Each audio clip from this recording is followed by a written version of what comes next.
Hello, everyone. I am long overdue for a stream. I have been slacking, and it's not for a lack of news. I'll tell you that right now. Honestly, it's just been a lot of news, and it's like, where do I even start with this? But I think we can start on Trump and the Trumpies' attack on Europe, because this is completely insane.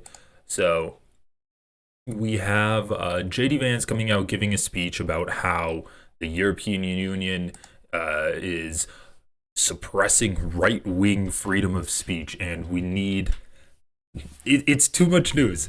It's too much news. Anyway, United States is basically just leaving Europe out to dry. And if you're following me on TikTok, I also posted a video there today about this new imperialist bend that the United States is going on. And it's really stark when you kind of look at the bigger picture. So you have this imperialist country in Russia trying to take over Ukraine. They've also taken over Georgia, and now the Scandinavian countries are like, oh, can we join NATO because we don't want to get invaded by Russia. And then you have Israel that is trying to annex the West Bank. They've already annexed parts of Syria. They are permanently occupying southern Lebanon. They're going to completely control Gaza. And you just look at the countries that Donald Trump is really suckling up to, and you see this imperialist intent behind their actions. Anyway, that's going to be what Donald Trump does. He's already talked about wanting to take over Greenland. He's talked about wanting to take Gaza over. He's talked about getting the Panama Canal underneath the control of the United States.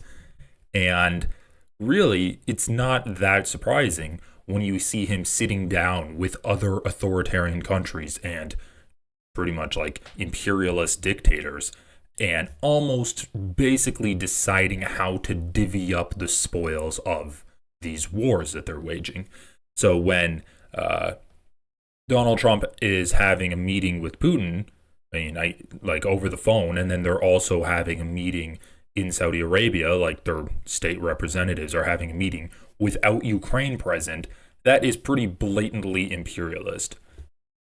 So just once again, the mega machine right now is targeting Europe, which is really interesting, and it's pretty much trying to do all of this to shift us away from supporting Ukraine. And I didn't have to actually search this at all. This is just like on my main feed because I don't actually follow anyone on Twitter. So Zelensky says he isn't happy that Donald Trump spoke to Vladimir Putin without his permission and demands to be part of the conversation, stressing that the United States must first speak with him before it makes any deals with Russia. And then obviously this is framed in a very negative way, and all of the comments are like, oh, screw Zelensky. Breaking, Zelensky slams doors on Trump-Putin peace talks, demands $250 billion from the West to keep the war from ending. The U.S. cannot force us to sit and listen at the negotiating table. We are an independent country. Thoughts? Europe is oh, what's this community note here? The interview is 3 months old, recorded long before Trump's inauguration and any real conversation about peace talks. While the Post attempt to present it as breaking, nowhere is the $250 billion figure mentioned in the video either. Europe is falling, CBS interviewer. Is posting an insult a crime? German prosecutors. Yes. Is it a crime to repost a lie? Yes. This would be America if Trump didn't win. So, of course, we're not going to talk about any of the freedom of speech that Donald Trump has been going after, basically trying to put people in prison for burning a flag, trying to get the military to shoot protesters in the legs, also deporting people that are protesting against Israel. Hey, I feel like you're a Majority Report watcher. There's more attacks on Zelensky. Breaking, Zelensky says he will not accept any peace deal negotiated between Trump and Putin to bring the war to an end. So see, just obviously, like, these people are all just doing mega propaganda, but it's all framed as Zelensky is the one stopping the peace. And so when these imperialist countries come in and they say, I like your country, what if it was my country? And then you resist against that, the resistance is the one that's getting in the way of the peace process rather than the imperialist country. It's the exact same way that these conservatives treat Israel and the treatment of the neighbors of Israel. Once again, West Bank, Lebanon, Syria, Gaza, even Egypt to an extent, where Israel will come in, they will occupy, and then if you resist that occupation, you are the violent terrorist. You are the one that's standing in the way of these peace talks. It's never the actual imperial power. It's the people resisting against that. And that's just because these people's only mindset is that if you are powerful, you are correct. This is an interesting quote or tweet or whatever this is. Germany will throw you in prison if you retweet this video of thousands of Germans protesting open borders late last year. Do not repost this. Germany supports illegals more than their own. Vice President JD Vance was right. So I don't know. I feel like I'm dumb because I can't actually understand what this tweet is trying to say. So it's saying these people are protesting open borders late last year, so they don't want open borders. And then Germany will throw you in prison if you retweet this video. So Germany's against, or Germany's like pro open borders, I guess. But then why would they say Germany supports illegals more than their own if, whatever. I guess they're just trying to make the argument that it's Germany's like two open borders. Oh, this was just funny. Donald Trump's like completely just ignoring the idea that he's going to target inflation or anything like that. What the hell? We should throw away our Guy Fawkes mask and replace him with Luigi's image as a mask. We must adopt his determination to make change too. No Fed posting in the chat, okay? Let's keep this chat clean.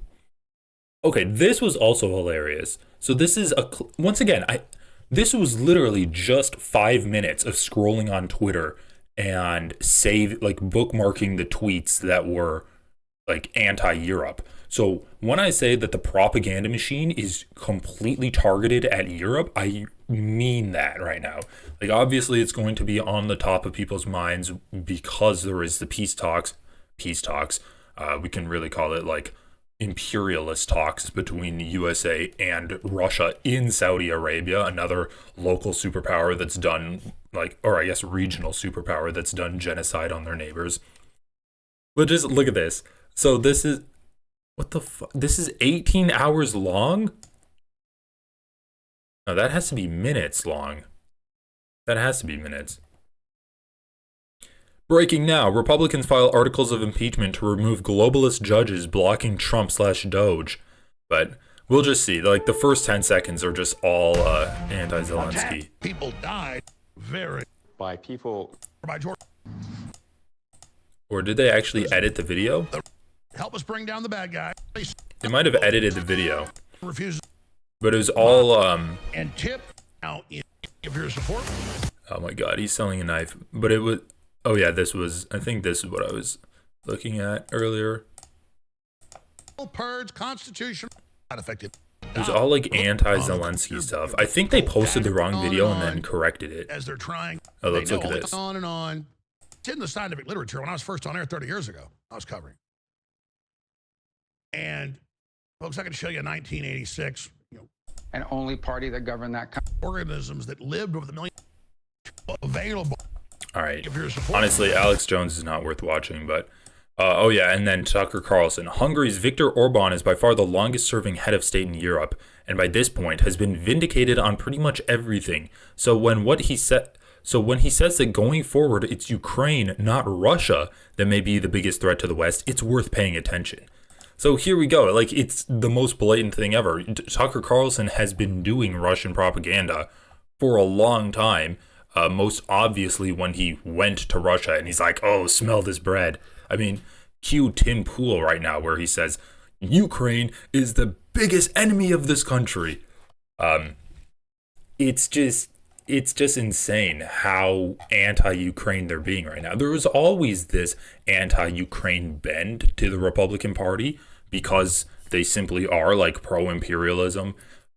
However, they had that internal confliction between should I be anti-Ukraine because I'm like pro-fascism and anti-democracy, or should I be pro-Ukraine because I'm anti-Russia? So they had that internal confliction there that they had to work out.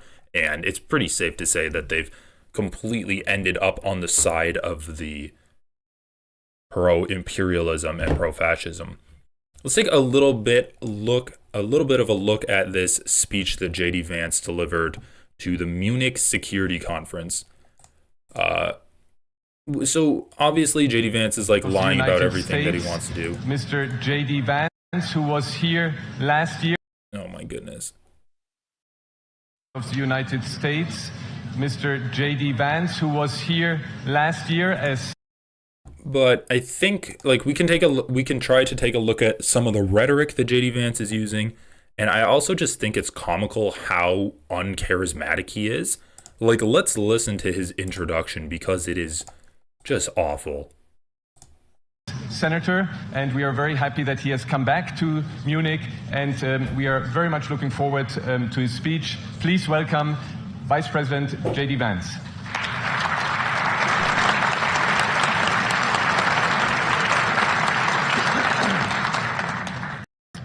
Well, thank you, and thanks to all the gathered delegates and luminaries and media professionals, and thanks especially to the host of the Munich Security Conference for being able to put on such an incredible event. We're, of course, thrilled to be here.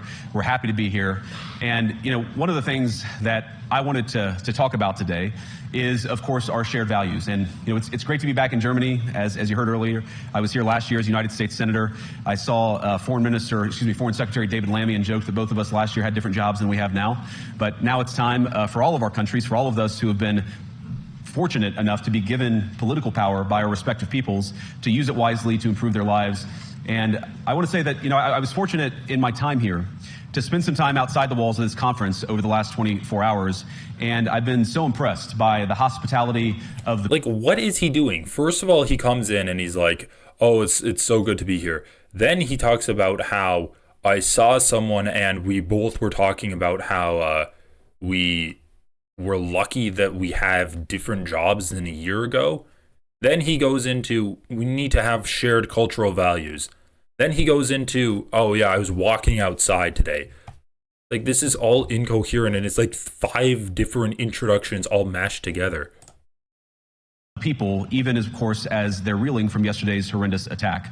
And the first time I was ever in Munich was with my wife, actually, who's here with me today, on a personal trip. And I've always loved the city of Munich, and I've always loved its people. And I just want to say that we're very moved, and our thoughts and prayers are with Munich and everybody affected by the evil inflicted on this beautiful community. We're thinking about you, we're praying for you, and we will certainly be rooting for you in the days and weeks to come. Now,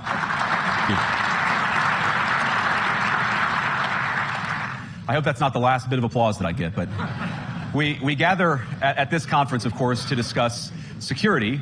And normally, we mean threats to our external security. I see many great military leaders gathered here today.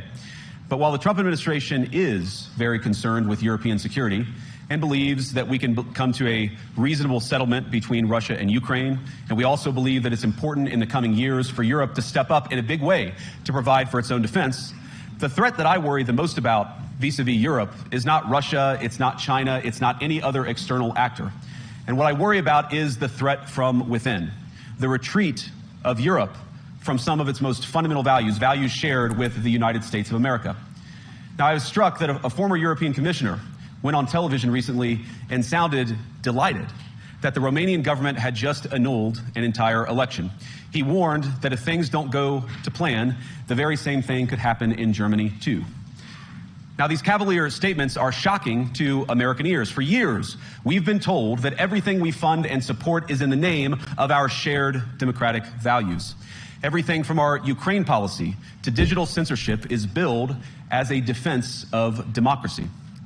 But when we see European courts canceling elections and senior officials threatening to cancel others... Bro, I just fucking have to say this. This is ridiculous that the Republican Party is the party promoting democracy right now. There was like a story that the Republicans basically caused like 3.5 million votes to get kicked out. Like, Kamala Harris could have won the election if everyone that wanted to vote actually was able to vote.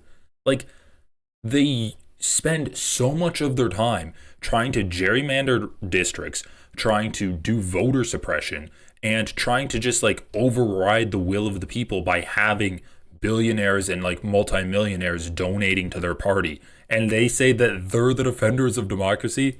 once again, like, you can pretty much ignore everything that JD Vance has to say or write it off as lies. We're just taking a look at like the rhetoric that he's using here. Yeah, JD, he's so disgusting, man. But it's just comical that the like really, I don't think a good line of attack for JD Vance and the Republicans is to say that we're defending democracy, because that's been like the liberal line for liberal American imperialism for the last however many years, like 75 years since World War II. We're going to defend democracy. And it's just quite obvious that the mega Republicans, which is just the Republican Party at this point, don't care about democracy, even rhetorically. Like, they are so anti-democracy that they're even convincing their base to be anti-democracy. I mean, how many guys are going around to Trump rallies interviewing people and they're like, yeah, I don't even like democracy. Donald Trump himself has said that, yeah, you can vote for me and you're never going to have to vote again. Like, he's quite obviously not planning on stepping down after 4 years. I just don't think this is the correct tact for these guys to take. We ought to ask whether we're holding ourselves to an appropriately high standard. And I say ourselves because I fundamentally believe that we are on the same team. We must do more than talk about democratic values. We must live them. Now, within living memory of many of you in this room, the Cold War positioned defenders of democracy against... The reaction shots of the Europeans in the audience is so good, man. Like, they're just like puzzled and concerned, and they're like, what is happening right now? Living memory of many of you in this room, the Cold War positioned defenders of democracy against much more tyrannical forces on this continent. And consider the side in that fight that censored dissidents, that closed churches, that canceled elections. Were they the good guys? Certainly not. And thank God they lost the Cold War. They lost because they neither valued nor respected all of the extraordinary blessings of liberty. The freedom to surprise, to make mistakes, to invent, to build. As it turns out, you can't mandate innovation or creativity, just as you can't force people what to think, what to feel, or what to believe. And we believe those things are certainly connected.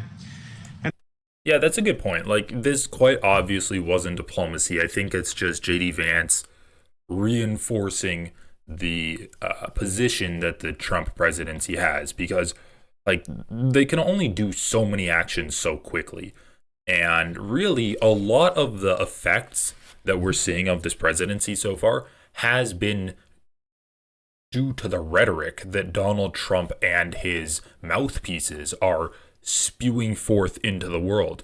So when you have Panama going through like this renationalization phase where they're super proud and they're super anti-America now, that's because of Donald Trump's rhetoric. It's not any actual tangible actions that he's done. It's just been by what he's saying. Same with Canada. I mean, there have been some tariffs, but it's mostly due to rhetoric. Greenland, a similar thing. And this is just reinforcing this new position that America's in.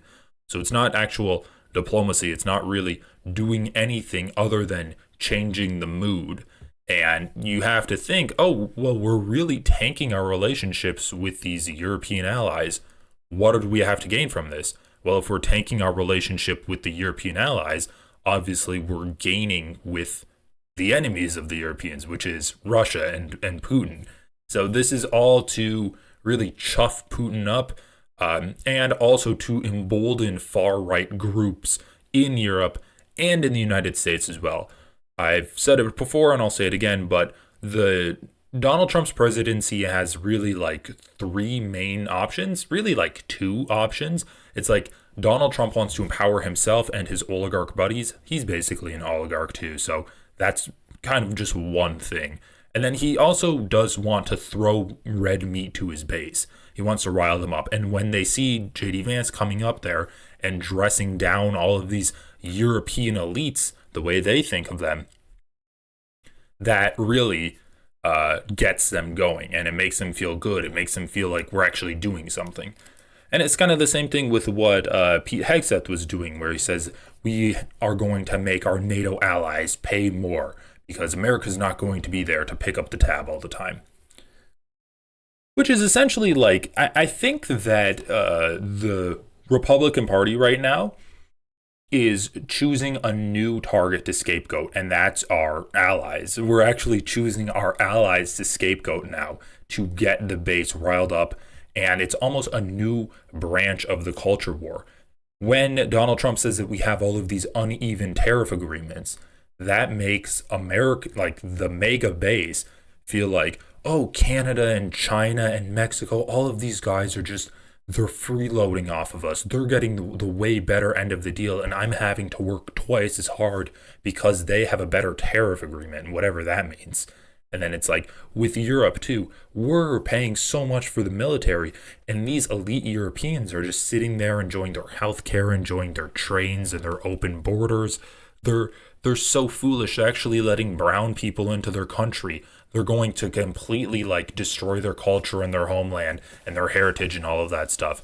So it's like another form of the elites where they're simultaneously better than you, but also worse than you because they don't work as hard. They're getting welfare essentially in the eyes of like the mega. So when you have this new target, you can really attack them as much as you want, and that's going to play really well with your base. Unfortunately, when I look at Europe today, it's sometimes not so clear what happened to some of the Cold War's winners. I look to Brussels, where EU Yeah, Chimichanga, like Kamala Harris was like, oh, we're going to have a lethal military. Like, no, like that, who does that appeal to? I don't even think that appeals to soldiers. Because we already have a lethal, what does that even mean? Are we going to have more healthcare for our soldiers? Kamala Harris was, Donald Trump is like, we're going to bring peace and we're going to make our allies pay for the peace. Like, that's really simple stuff. That's effective rhetoric because it's stuff that Americans want. And like, sure, it's kind of vague and nebulous, but it's actually something that you can latch onto and understand what that means. Okay, America's paying for like 90% of the NATO military. Don't quote me on that. I'm just making it up. We can have America pay for like 40% of it, and Europeans will pay for the other 60%. Okay, there's war in Ukraine. There's war in Gaza right now. If Donald Trump gets elected, there won't be war there anymore. And it's like, it's just such simple, effective rhetoric compared to Kamala Harris's bland neoliberal, we're going to have the most lethal military in the world. Like, we don't already have that. It's simultaneously being pro-war and anti our current military. It's like our current military is not good enough, but I'm also pro-war. It was a ridiculous message that Kamala Harris came up with. I mean, she's right about one thing though. Donald Trump and his goons do look like fools on the world stage. Like, people are laughing at them behind their back. They're laughing at them for their buffoonery. They're also scared because it's like an ape just took over the nuclear codes. Commissars warn citizens that they intend to shut down social media during times of civil unrest the moment they spot what they've judged to be, quote, hateful content. Or to this very country, where police have carried out raids against citizens suspected of posting anti-feminist comments online as part of, quote, combating misogyny on the internet, a day of action. I look to Sweden, where 2 weeks ago the government convicted a Christian activist for participating in Koran burnings that resulted in his friend's murder. And as the judge in his case chillingly noted, what the fuck is he going on about? What, people are getting their hate speech taken down online? Is that what he's complaining about?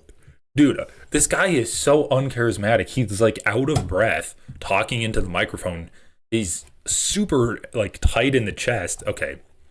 All right, I have to run this back. I look to Brussels, where EU commissars warn citizens that they intend to shut down social media during times of civil unrest the moment they spot what they've judged to be, quote, hateful content. Or to this very country, where police have carried out raids against citizens suspected of posting anti-feminist comments online as part of, quote, combating misogyny on the internet, a day of action. I look to Sweden, where 2 weeks ago the government convicted a Christian activist for participating in Koran burnings that resulted in his friend's murder. And as the judge in his case chillingly noted, Sweden's laws to supposedly protect So he was in Quran burnings and his friend got murdered because of the Quran burnings? Okay. Yeah, so you can say that, I mean, he's probably just lying about all of these things. And then the other thing is what? I just think it's really interesting that the current administration is pushing so hard to try to get fascism in these other countries. And it's something that, like, I have to pause and think about, because I really think it's a function of, if we get these fascists in charge, their interests are aligned with our interests. And if they have, like, billionaires like Elon Musk funding them, or other, I don't know if these other European countries have as much wealth inequality as we have in America, but basically, if we have fascists in charge, their interests are going to align with our interests pretty much, like pretty close, at least closer than these democratic European countries are aligning with Donald Trump's interests. And I think that's just going to make it easier for Donald Trump to, like, negotiate with these people. And I honestly think Donald Trump simply likes being on a global stage with other dictators. I think Donald Trump just likes that. I think it reminds him of his real estate days, where he's able to have business meetings with, like, powerful guys, and I'm going to talk with you. We can get these things done. We don't have to, like, go through all of these checks and balances. We can just, like, bribe our way through all of these inspections that we might need. It's just you, me, the art of the deal. I think Donald Trump really likes that. And so it's interesting, you can talk about, is Donald Trump, like, ideologically fascist? Like, does he understand the tenets of fascism and then he's forming his worldview around that? Or is he just like a force of nature and he just is fascism and he's not actually even aware of what he's doing? I just think Donald Trump likes playing with other fascists and, like, authoritarian leaders. Yeah, that's a good point. Like, the online misogyny he's referring to, or actual threats and doxing. It's just like, you can pretty much ignore everything JD Vance is saying, or if he's mad at something, then it's probably a good thing. Like, the thing he's mad at is probably a net positive on the world, because this man is just, like, pure evil. Protect free expression do not, in fact, grant, and I'm quoting, a free pass to do or say anything without risking offending the group that holds that belief. And perhaps most concerningly, I look to our very dear friends, the United Kingdom, where the backslide away from conscience rights has placed the basic liberties of religious Britons in particular in the crosshairs. A little over 2 years ago, the British government charged Adam Smith Connor, a 51-year-old physiotherapist and an Army veteran, with the heinous crime of standing 50 meters from an abortion clinic and silently praying for 3 minutes. Like, come on, dude. He's saying that 2 years ago, the UK charged a guy for praying for 3 minutes by an abortion clinic. First of all, there's no way that's true. Second of all, who gives a fuck? Like, even if it is true, what are you like, you're using your speech at this security conference in Munich as the vice president to call out this slight injustice. It's not like the guy got lynched. It's not like he got hate crimed and his entire family was murdered, or he got deported even. He was arrested? Okay, bro. Was he charged with anything? Was he convicted with anything? Or was he just arrested unfairly? Like, dude, you're gonna fucking cry and moan about a guy getting arrested for, let's be honest, harassing an abortion clinic, when, like, protesters in America get black-bagged by unmarked police every single fucking day? Oh my God. Not obstructing anyone, not interacting with anyone, just silently praying on his own. And after British law enforcement spotted him and demanded to know what he was praying for, Adam replied simply, it was on behalf of the unborn son he and his former girlfriend had aborted years before. Now, the officers were not moved. Adam was found guilty of breaking the government's new buffer zones law, which criminalizes silent prayer and other actions that could influence a person's decision within 200 meters of an abortion facility. He was sentenced to pay thousands of pounds in legal costs to the prosecution.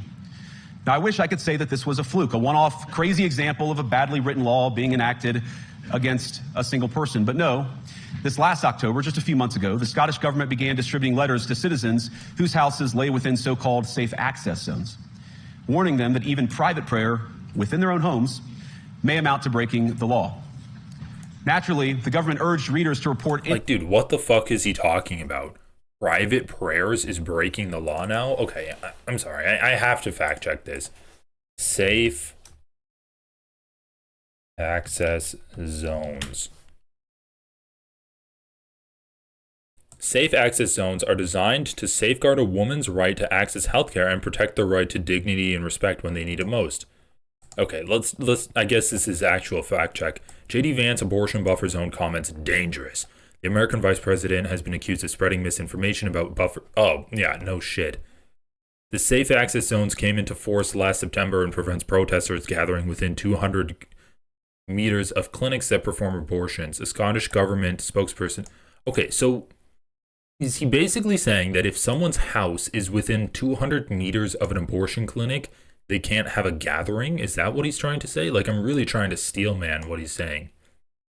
He said JD Vance's claims are nonsense and added that private prayer at home had never been impacted. She said, all right, am I doing the accent? This is shocking and shameless misinformation from VP Vance, who is either very badly informed about what my act has done, or he is knowingly misrepresenting it. He is one of the most powerful people in the world, but he is peddling total nonsense and dangerous scaremongering. Letters sent out to people living within safe access zones stress that residents should not do anything that could be seen or heard from the zone, such as displaying posters or banners or protesting in their garden. Okay, so yeah, if you're using your property to like harass people, essentially, then you can be charged for it. Mackay told the BBC Scotland News. Oh, she's Scottish? Okay, well... Alright, both the religious right and JD Vance would like to spread some of the misinformation about what is in those letters. There's no mention of silent prayer. It's about using your home to influence people going to seek an abortion. She added she had a real concern that Vance's comments could cause the protests to start up again. McKay also confirmed she would speak to the Scottish... Okay, so yeah, he's just lying about that, like, obviously. It's not really surprising. It's true, but there was a specific law that you cannot be within a certain perimeter of a clinic and protest or obstruct patients. He deliberately sought out a clinic after that law. Yeah, true. Yeah, I guess she was Scottish. Last year... Wait, what oh. There. Many fellow citizens suspected guilty of thought crime. In Britain and across Europe, free speech, I fear, is in retreat. And in the interest of comedy, my friends, but also in the interest of truth, I will admit that sometimes the loudest voices for censorship have come not from within Europe, but from within my own country, where the prior administration threatened and bullied social media companies to censor so-called misinformation. Misinformation like, for example, the idea... Bro, this is fucking killing me. How many fucking newspapers is Donald Trump sued? You literally have Elon Musk kicking people off of his platform whenever they hurt his feelings. What the fuck is he talking about? The previous administration did social media censorship? What, because Joe Biden, as a presidential candidate, not even an office holder of any kind, reached out to Twitter and asked them to remove revenge porn pictures of his son? That's what he's referring to? Bro, Donald Trump literally threatened to fucking sue a pollster because she released an inaccurate poll that showed Donald Trump was going to lose, what was it, Iowa? And Trump's threatening to sue the pollster. And he has no mention of that. Okay, bro. Wait, maybe when he's talking about a different administration, he meant Donald Trump in the 2016 administration. Maybe that's what he's talking about. Idea that coronavirus had likely leaked from a laboratory in China, our own government encouraged private companies to silence people who dared to utter what turned out to be an obvious truth. Bro, it's not fucking up. They did not escape from a lab. Holy shit, this guy's so fucking stupid. Dude, okay. I don't have time to fact check this right now, but COVID quite obviously did not escape from a lab. COVID-19 had like 2 main outbreaks, and then after like a period of months, of them competing, one strain became the major strain, which became the strain that infected the entire world and became a global pandemic. If it was a lab leak, you'd have to have 2 different lab leaks like 3 months apart from each other. When people are like, oh, well, I mean, it broke out in Wuhan and there's a lab in Wuhan. The lab was in Wuhan because COVID was endemic to Wuhan. The COVID disease was a common disease in Wuhan that they were studying.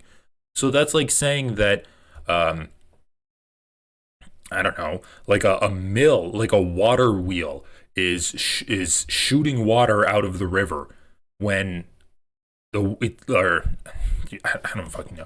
The water wheel is moving the river forwards. It's like, no, dude, the mill is there because the river is flowing.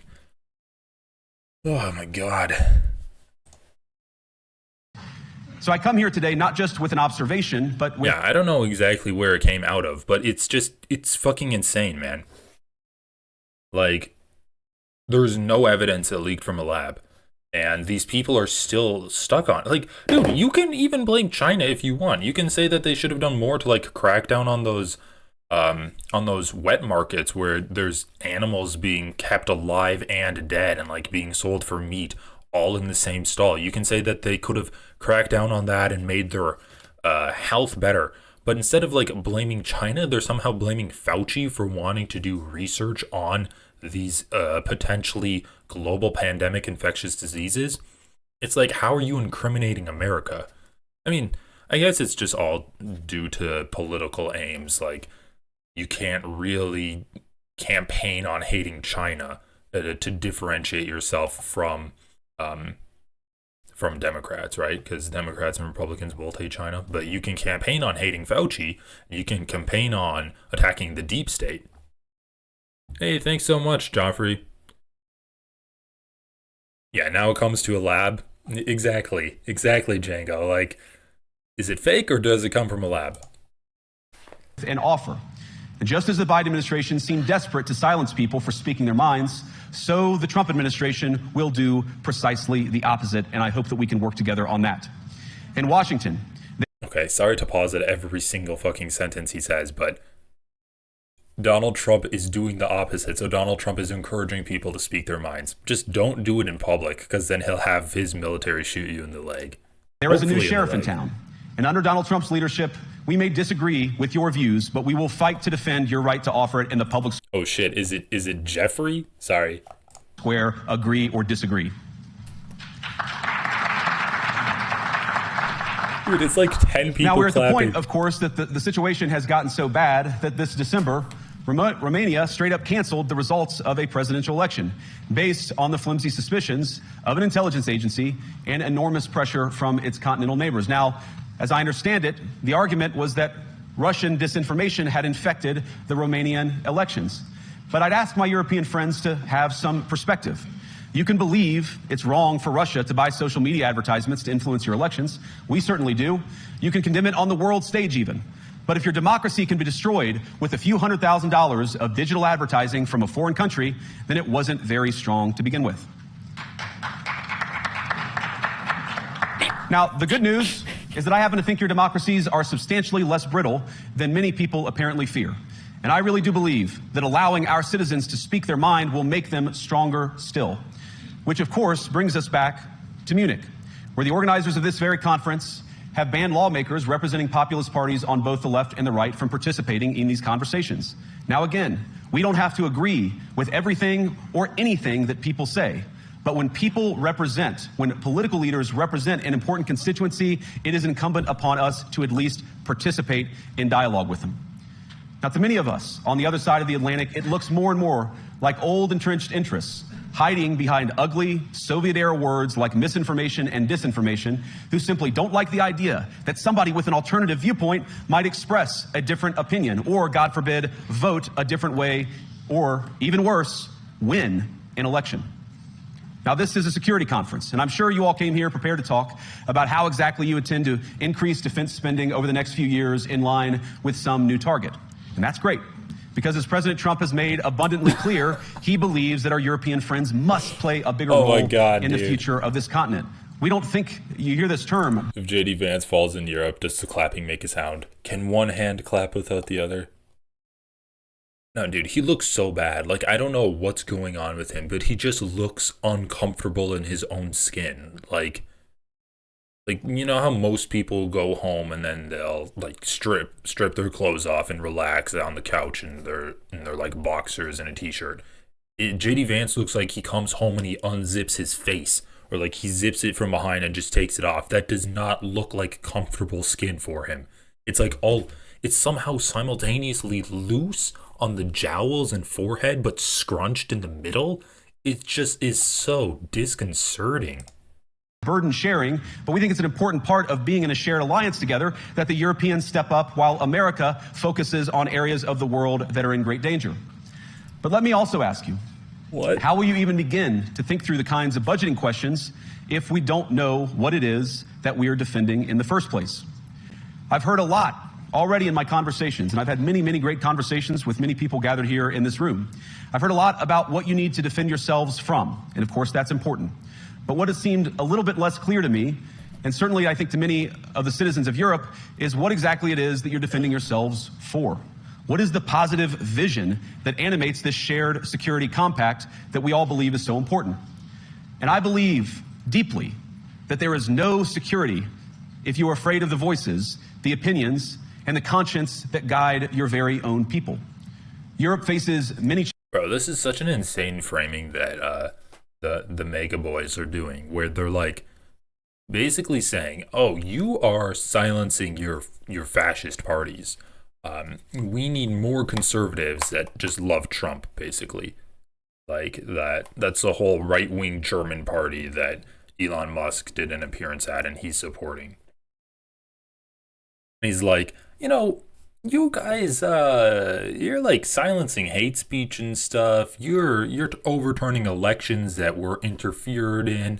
That's a little bit too anti-freedom of speech and anti-democracy. I think we should really have hate speech online and in person. We should be able to burn the Quran all in the service of democracy.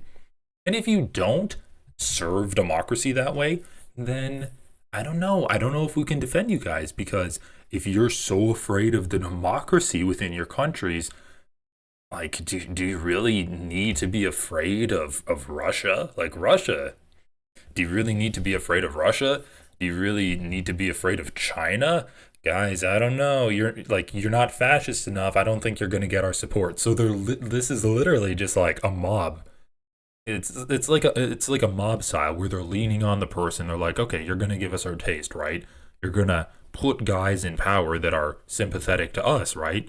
And if you don't do that, well, it'd be a shame if something happened to you. I mean, we're having a meeting with Russia in Saudi Arabia tomorrow. So literally, it's just like, have fascists and right-wing conservatives in charge, or we're going to pull out, because I don't know if we can really trust you. Deeply that there is no security if you are afraid of the voices, the opinions, and the conscience that guide your very own people. Europe faces many challenges, but the crisis this continent faces right now, the crisis I believe we all face together, is one of our own making. If you're running in fear of your own voters, there is nothing America can do for you, nor for that matter is there anything that you can do for the American people who elected me and elected President Trump. You need democratic mandates to accomplish anything of value in the coming years. Have we learned nothing that thin mandates produce unstable results? Yeah, he's literally just saying, like, if you are afraid of the conservatives in your voting base or in your country, if you're afraid of like the radical conservatives in your country, then we can't really help you at all. So he's basically being like, we're only going to help you if you have a substantial part of your electorate power as like conservative fascist guys. Oh, that's great. That's a great term that we're doing. I love our foreign policy now. But there is so much of value that can be accomplished with the kind of democratic mandate that I think will come from being more responsive to the voices of your citizens. If you're going to enjoy competitive economies, if you're going to enjoy affordable energy and secure supply chains, then you need mandates to govern, because you have to make difficult choices to enjoy all of these things. And of course, we know that very well in America. You cannot win a democratic mandate by censoring your opponents or putting them in jail, whether that's the leader of the opposition, a humble Christian praying in her own home, or a journalist trying to report the news. Nor can you win one by disregarding your basic electorate on questions like who gets to be a part of our shared society. And of all the pressing challenges that the nations represented here face, I believe there is nothing more urgent than mass migration. Today, almost 1 in 5 people living in this country moved here from abroad. That is, of course, an all-time high. It's a similar number, by the way, in the United States, also an all-time high. The number of immigrants who entered the EU from non-EU countries doubled between 2021 and 2022 alone, and of course, it's gotten much higher since. And we know the situation. Okay, so I think this is like simultaneously doing two things. I think that when he's basically saying like, oh yeah, you guys are letting in too many brown people, that is, that's to rile up the American base, right? Donald Trump campaigned on immigration, and you know, when he deports brown people from America, the people that voted for Trump cheer and they get hard when they see these immigrants getting like carted off in handcuffs, thrown onto planes without any air conditioning, dumped into Guantanamo Bay or dumped into Ecuador, wherever Trump's taking them. They're also going to get excited, sexually excited, when they see JD Vance talking to European countries and saying, you're letting in too many immigrants. They're going to have that same kind of reaction. So that's to kind of shore up Donald Trump's base. It's also to almost like, I know that far-right conservatives in Europe don't need JD Vance to come out and say, you guys should campaign on anti-immigration. But it does help when JD Vance is like this lightning rod. He's getting everyone talking about immigration, riling up pretty much everyone in Europe. It does allow these guys a bit of more wiggle room to be like, oh, well, JD Vance is saying that there's too much immigration. I think that's really an issue. So it really almost creates space for these far-right conservative parties to exist in. And instead of them pushing against this whole narrative of too much immigration or we should allow immigration, you have JD Vance leading the way, almost allowing them to like draft behind him, like in a bike race where you're drafting behind someone. So it's like, it's giving them a more powerful issue to run on. It's like hyper-bolding the issue for them to look at. He's providing like a lightning rod. He's almost moving the Overton window. It's also a nod to them too. It's a nod to their campaign strategies to embolden them to like run on that even further. So he's like providing the path forward for these guys while like giving them a wink and a nod and making it easier for them to run on that stuff. So yeah, this is all just about empowering fascism in Europe, this whole speech. And we're just seeing that through every aspect of the speech. It didn't materialize in a vacuum. It's the result of a series of conscious decisions made by politicians all over the continent and others across the world over the span of a decade. We saw the horrors wrought by these decisions yesterday in this very city. And of course, I can't bring it up again without thinking about the terrible victims who had a beautiful winter day in Munich ruined. Our thoughts and prayers are with them and will remain with them. But why did this happen in the first place? It's a terrible story, but it's one we've heard way too many times in Europe and unfortunately too many times in the United States as well. An asylum seeker, often a young man in his mid-20s, already known to police, rams a car into a crowd and shatters a community. How many times must we suffer these appalling setbacks before we change course and take our shared civilization in a new direction? No voter on this continent went to the ballot box to open the floodgates to millions of unvetted immigrants. But you know what they did vote for? In England, they voted for Brexit, and agree or disagree, they voted for it. And more all over Europe, they're voting for political leaders who promise to put an end to out-of-control migration. Now, I happen to agree with a lot of these concerns, but you don't have to agree with me. I just think that people care about their homes, they care about their dreams, they care about their safety and their capacity to provide for themselves and their children. And they're smart.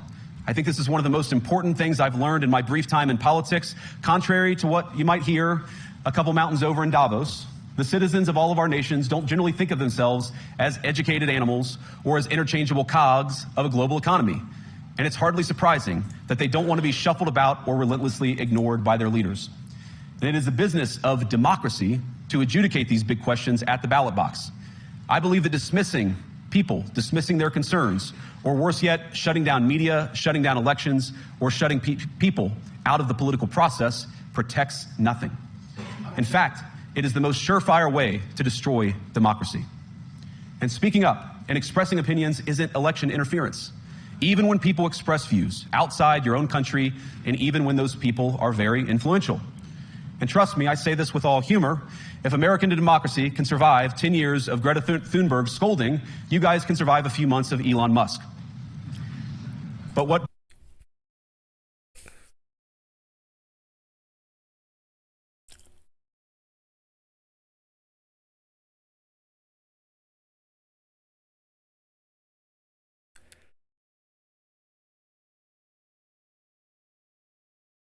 What was that joke that JD Vance was doing on the campaign trail? He was like,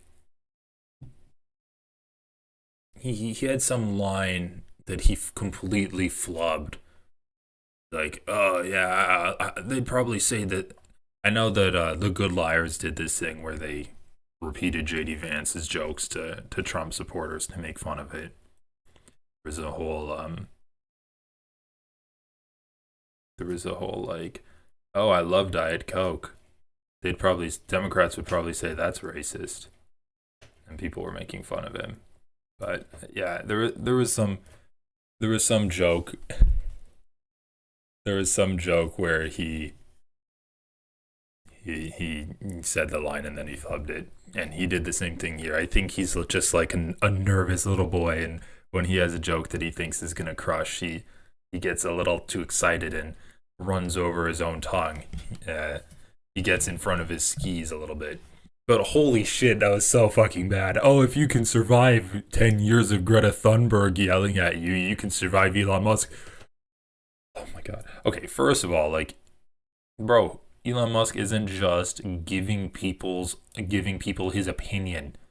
He's actually trying to buy elections, same as he did in America. And even if he wasn't buying elections, the fact that he owns Twitter, one of the world's largest social media platforms, and he can personally he personally decides who gets kicked off of the platform, who gets promoted on the platform, who gets shadow banned, who gets shouted out by him.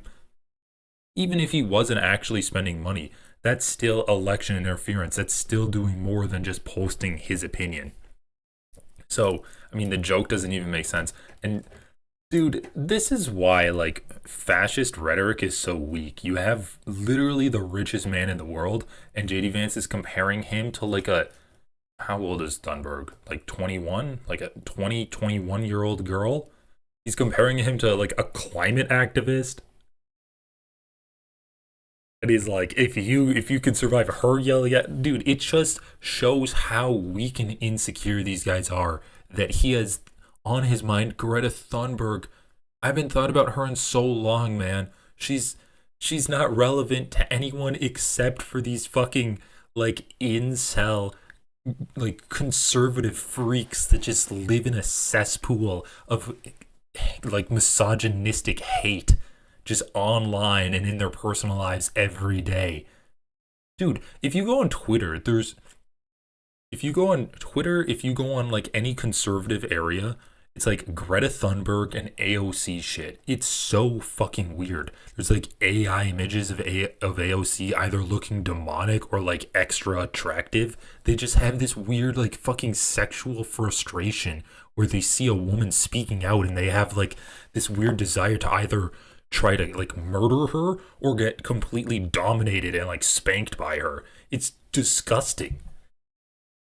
Dude, these guys are such fucking weirdos. Oh man. Okay, let's continue. German democracy, what no democracy, American, German, or European will survive, is telling millions of voters that also we have to run back this cringe. Is out of the political process. I'm gonna put it on regular speed too, so we get the full effect. protects nothing.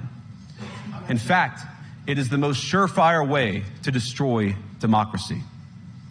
And speaking up and expressing opinions isn't election interference. Even when people express views outside your own country, and even when those people are very influential. And trust me, I say this with all humor, if American democracy can survive 10 years of Greta Thunberg scolding, you guys can survive a few months of Elon Musk. But what German democracy... Oh god, it's even worse on the rewatch, dude. He literally says, I'm going to make a joke now. He's like, I say this with all humor.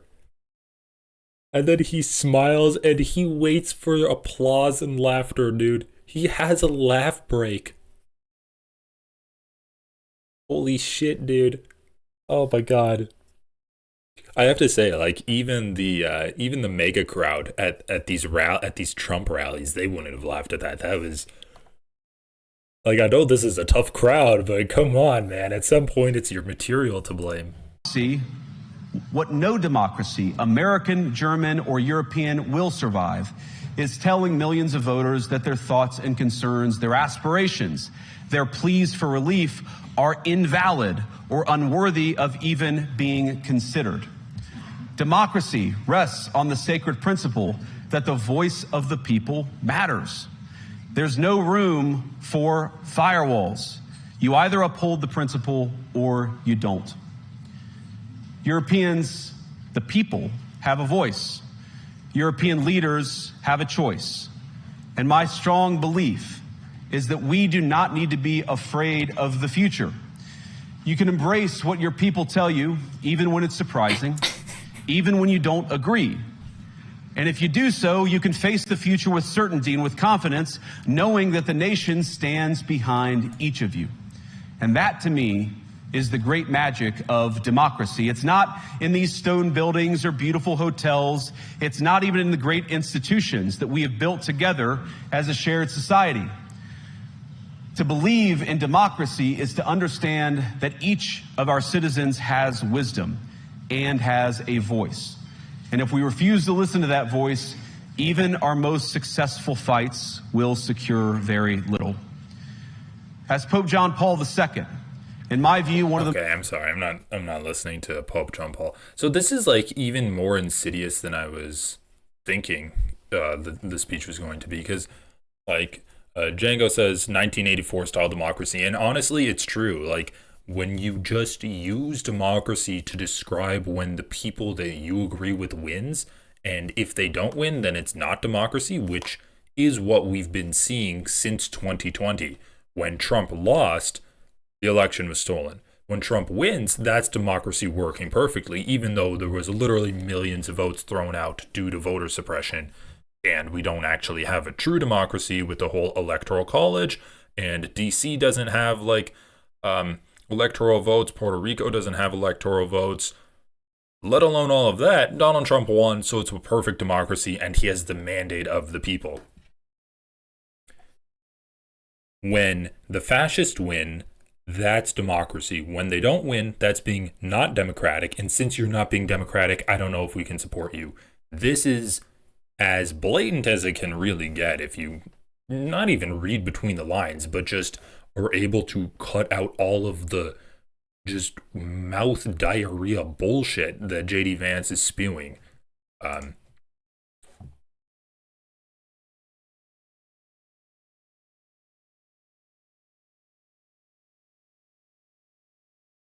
Also, I just have to run this back. We do not need to be afraid of the future. You can embrace what your people tell you, even when it's surprising, even when you don't agree. And if you do so, you can face the future with certainty and with confidence, knowing that the nation, Europeans, the people, have a voice. European leaders have a choice. And my strong belief is that we do not need to be afraid of the future. You can embrace even when those people are very Where's the and Greta will Thunberg survive. line? Is telling millions of voters that their thoughts and concerns of people matters. But democracy, global economy, and it's hardly surprising that they don't want to be shuffled about or relentlessly ignored by their leaders. Just need to find that one line. that it is the business of democracy to adjudicate these big questions at the ballot box. Anyway, I can't listen to JD Vance anymore. That was pretty painful. That's dark. That's dark. If you ask me, they're really overplaying their hand. They can only push so far before there is massive global backlash and internal backlash. Yeah. Okay, I wasn't going to play this now, but I think it's kind of relevant. So I was listening to some of Brian Tyler Cohen's stuff on YouTube over the weekend because he was interviewing some pretty important Democrats. And I think it's worth like listening to his interviews with these because these guys are ostensibly the leading figures of the Democratic Party. And it's important to understand what their actual plans are. So, crashes and burns, breaking Trump's constitutional crisis. And what video was I listening to? There was the Bernie Sanders video. Jamie Raskin's must-see plan.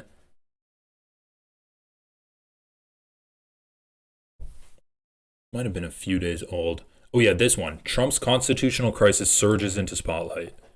So he has a meeting with like a bunch of different Democrats. People don't understand that. Do you know I found out that nobody knows what Mischief Night is outside of Jersey? Do you guys know what Mischief Night is? Yeah, so this is Booker, Murphy, and Schatz. No, but I recently had an issue about the impending constitutional crisis. I thought it was a national thing. No, nobody has a clue what I'm talking about. That's crazy. Yeah. I mean, you got to imagine Hawaii has no. Is it the night before Halloween, or is it? Yes. What is it? You throw eggs and shit? Yeah, but it's We have that. First of all, you don't throw eggs and shit. You throw eggs and you light shit on fire. If you, We need to be saving this for yeah. That just is Halloween for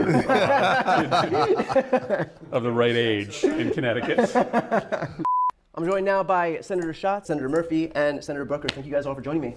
Yeah, thanks for having us. Thanks for letting us be here. Pretty psyched. So I want to start off with kind of the most pressing issue that we're contending with right now, and that is the impending prospect of a constitutional crisis. And we've seen more and more how right-wing media very quickly has warmed up to the idea of seeing rulings that they don't like. And as we can see, obviously the executive branch is wholly owned by Trump. The legislative branch has contracted its own powers out to Trump. And so the judicial branch is really the last bulwark right now that we have to stop against his worst excesses. Now you have folks in right-wing media and in the legislative branch on the right as well saying, well, you know what, if a ruling here doesn't kind of comport with our political ideology, then really we have the prerogative to just ignore it. So as this crisis continues to bear down, I guess what's your message to folks out there who are seeing just 3 weeks in that we may be on the brink of a major problem in our democracy? Just not to give up, not to concede that that's where we're inevitably going to end up. I do think there's a real chance that in 6 months that Trump consolidates power in a way that is more similar to autocrats in Belarus or Turkey or elsewhere. But it is not a foregone conclusion. And so it is not brave, it is not strategically sound, it is not tactically wise for us to concede as though that has already happened. What has happened over the last couple of weeks actually is that federal courts have ruled that what Trump is doing is illegal, and for the most part the Department of Justice has instructed their departments to comply with the orders. Will that stand? Will they never defy an order? Will they never precipitate a constitutional crisis? I don't know the answer to that, but I do not think we want to speak that into existence yet, because the judicial branch has stood up as a bulwark against this unlawful activity, and look, there's lots to be worried about, but I don't like to be on an anticipatory basis worried about what happens if this, what happens if that. Like we are in the middle of a fight right now. We've had actually some success in federal courts, and we need to build on that success. I think so. I just want to pause it there. Like, what the fuck is going on? These are three extremely powerful senators, some of the most powerful people in all of America and thus the world. And we have this guy who is Brian Schatz, who is the governor or the senator of he's the senator of Hawaii. All right.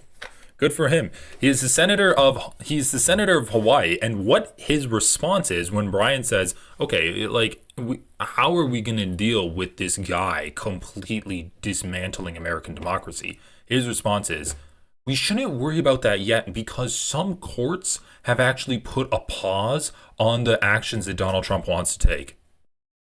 So we shouldn't speak it into existence." What the fuck are you talking about? We shouldn't speak it into existence. He literally says we shouldn't be anticipatory about this.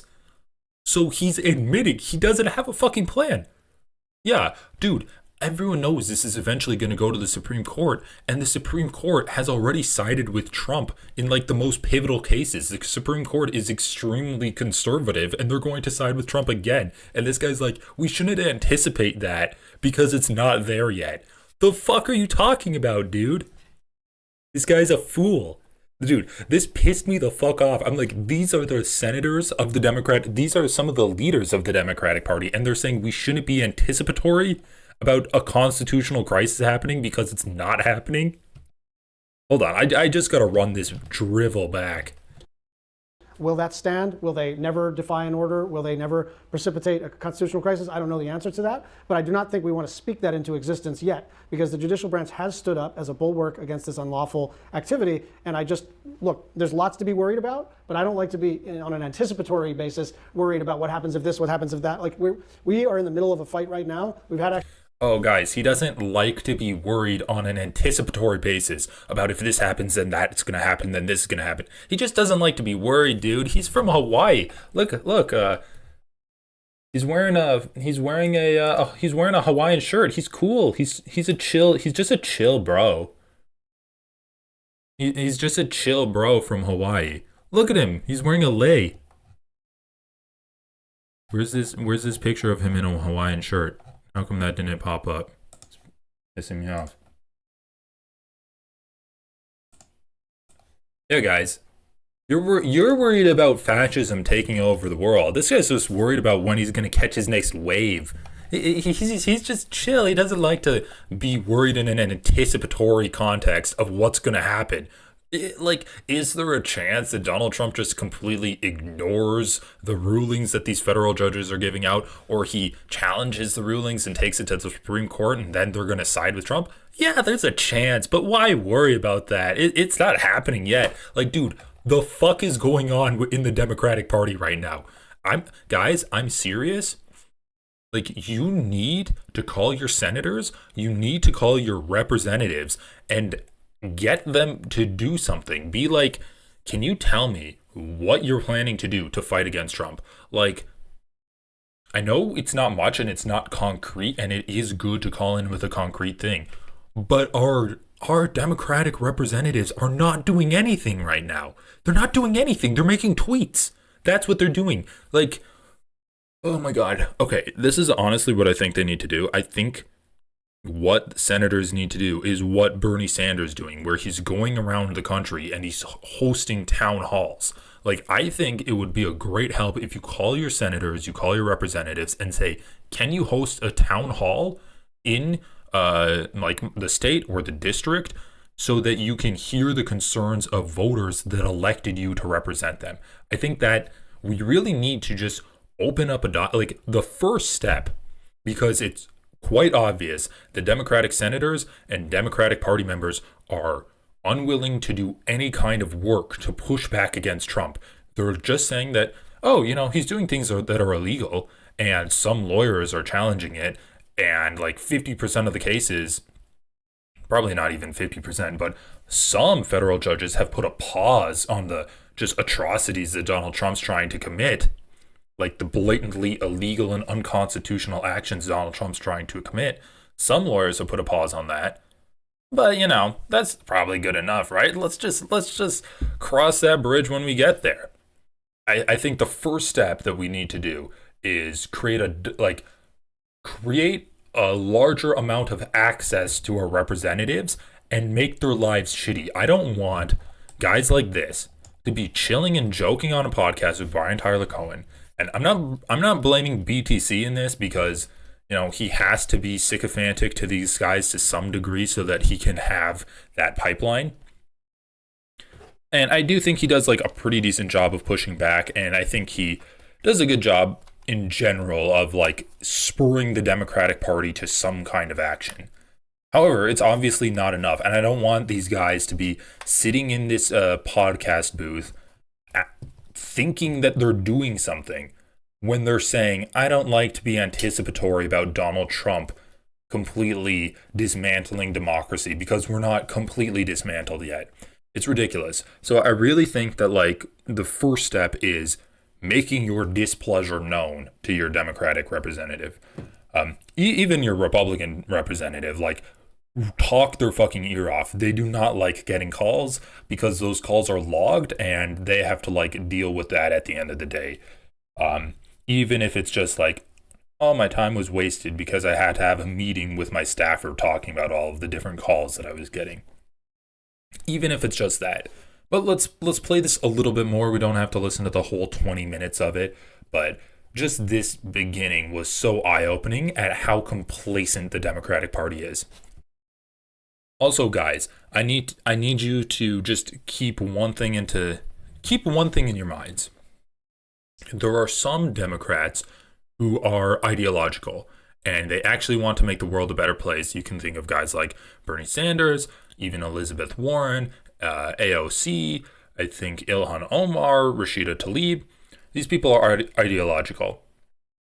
But the vast majority of Democrats get into politics and they serve the Democratic Party serves a purpose, and that purpose is placating the left so that progressives don't actually get any political change that would hurt capital too much. Both the Democratic Party and the Republican Party basically serve the stock market. The Democratic Party just has like a different tactic to serve the stock market, and that tactic is placating the progressives that want to tear that stock market down.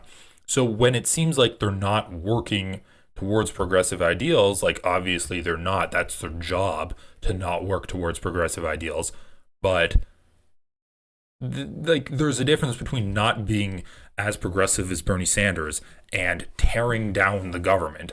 Like there's those are two distinct positions that you can hold. And I think that Democrats should really like try to fight for something for the first time in their political careers. And if enough people vote for them, maybe they're going to wake up and realize or if enough people call them, then maybe they're going to wake up and realize how serious that is. But honestly, guys, like call your representatives. I've been doing that. You can really just like make these issues known to them. That's the first step. That's the easiest step you can do. You don't have to go out and protest.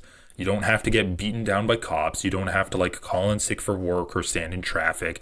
Those are all great things to do too. But if you want to make a difference by just spending 10 minutes calling your representative, do that. It's super easy and you are actually doing something. Okay, let's continue this. Actually some success in federal courts, and we need to build on that success. I think that's right, but it is probably worth pointing out that what he has already done, that the courts have not stopped, is pretty dire, right? I mean, we sort of breezed right past the January 6th pardons. Yeah, dude, look at this fucking guy. He's like, you got me. Sorry, I was having a luau. Dude, I'm sorry. This is just so stupid, man. It's so stupid. Also, like, I did not realize this guy's from Hawaii, and he's literally being like, yeah, we shouldn't worry about that. If we worry about it, we're going to speak it into existence. Like, what the fuck kind of, like, horoscope shit are you doing? Are you some kind of, like, seer, fortune teller or something? In this country, because I guess the idea that he was going to do that had already been normalized, but that's absolutely extraordinary. That's never happened in the history of this country, to have people who have engaged in brutal acts of violence in service of the president's political agenda be given immunization for that. Against cops. Against cops, right? I mean, brutally beating cops, tasering them, beating over the head with metal poles. Also, fuck this guy. Fuck this guy, dude. The guy's like, oh, Donald Trump released a bunch of violent terrorists, and then Schatz is like, yeah, they were violent against cops. That's even worse. No, it's not. That's not worse. That's not worse at all. That's better. It's better to be violent against cops because at least cops are another violent organization that can defend themselves. Yeah, against cops. Oh, my feels. You beat up my cops. Yeah, dude, the cops shouldn't have been beaten up, but I'd rather have them get beaten up than like any other group of people.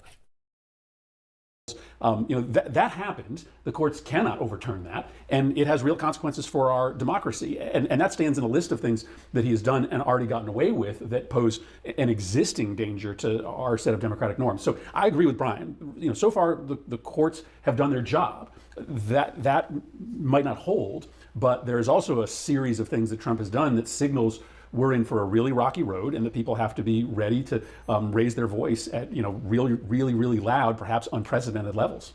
Let me reframe the question a little bit then, because there are I get that we don't want to give in and do anticipatory fear for what hasn't even happened yet, given the fact that there's already so much shit that's happened that is worthy of focusing on. But I guess to give a little bit of relief to folks who are watching this all play out, is there a plan then in the event that some of the worst of what he could do does play itself out? I worry a little bit about this.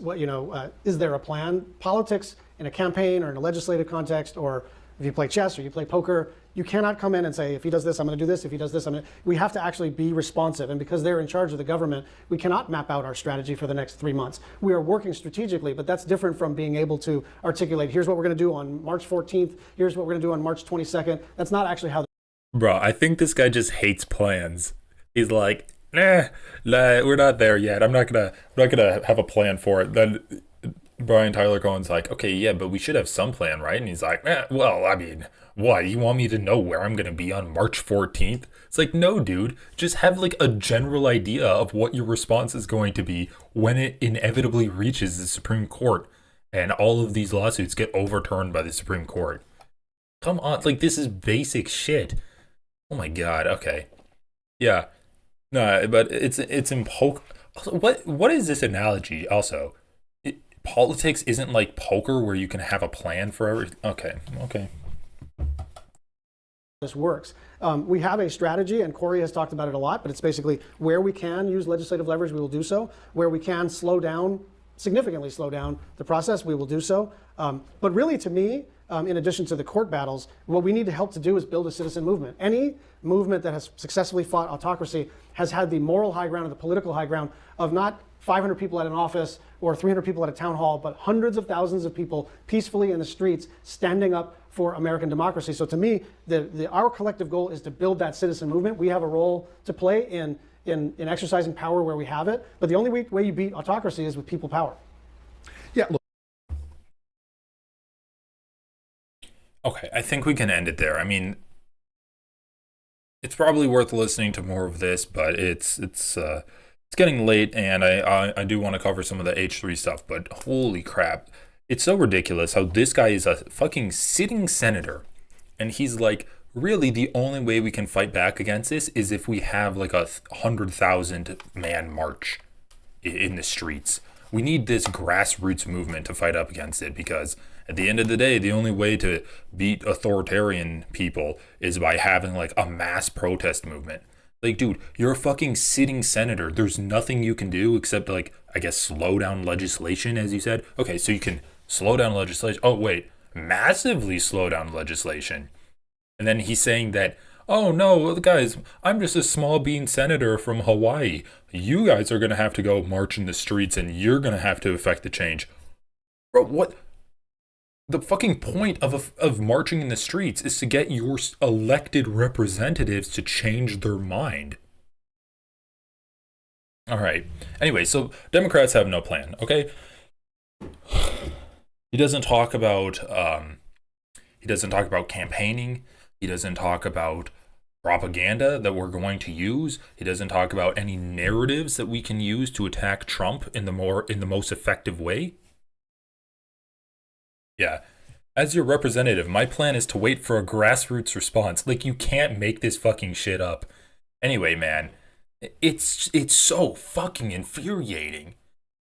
Okay, since this motherfucker is not going to say anything, let me say it.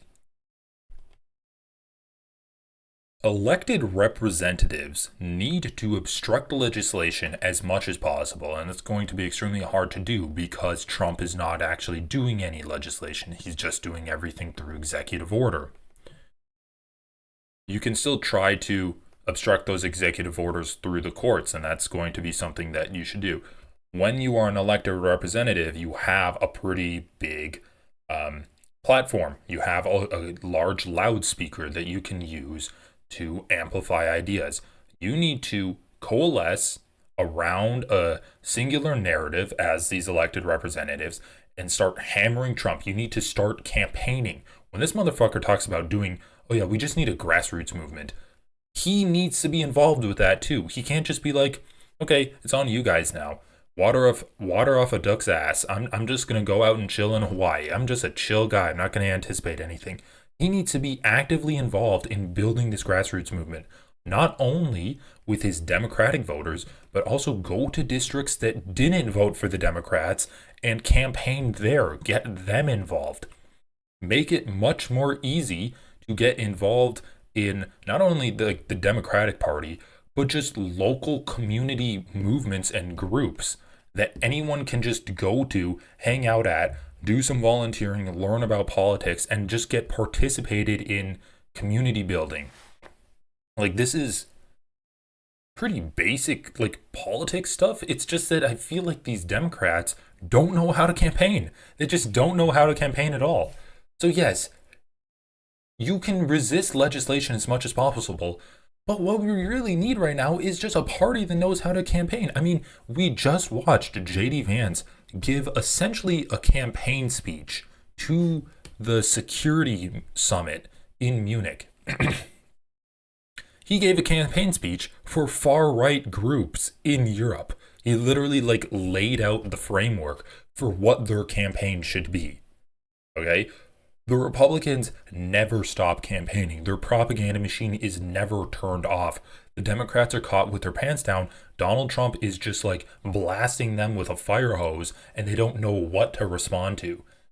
So it's really embarrassing. I think that, once again, I think the first thing we need to do is call your representatives, demand that they do town halls in your state, in your district, in your community, because this is really a time for the Democratic Party to change the way they function entirely. We can't have these fucking suits sitting in like wood paneled offices anymore saying that, yeah, well, my hands are tied. We don't really have any leverage politically, so we're just going to need to have a grassroots movement.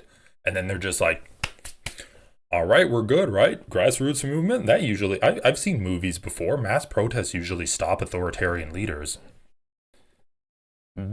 It's a fucking joke, dude. It's like we have these limp noodles on one half, and then on the other half, it's just these like powerless fucking man-childs that have all of the power in the country right now that are just shitting their pants and being like, let's kill people. It fell flat on security officials, far-right people. Instead of challenging Booker's centrist, empty optimism, Cohen lets him bask in progressive aesthetics without progressive policy. Yeah. Like, honestly, this was extremely disappointing.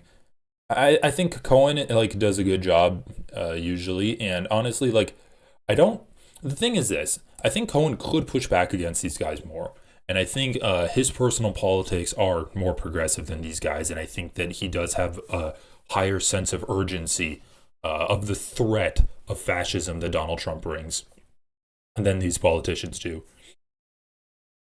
However, I do respect the fact that he's like bringing these guys onto his show and just showing what they're doing.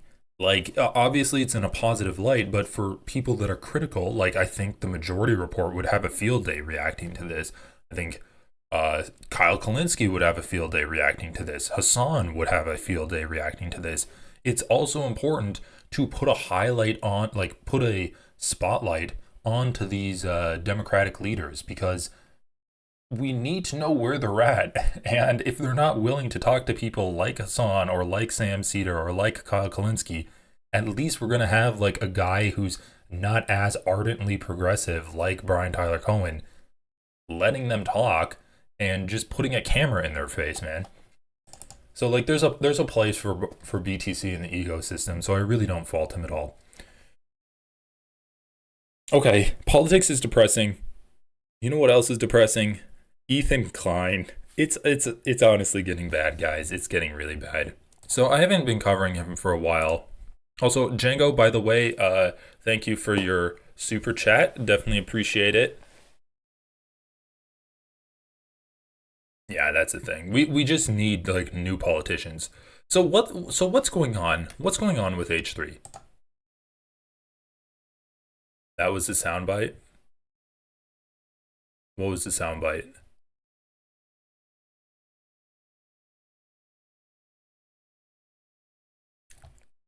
I love that comment. Dude's like, as your representative, my plan is to wait for a grassroots movement. So, okay, so what the fuck is going on with this podcast? I haven't watched it in a while. I listened to some of the things.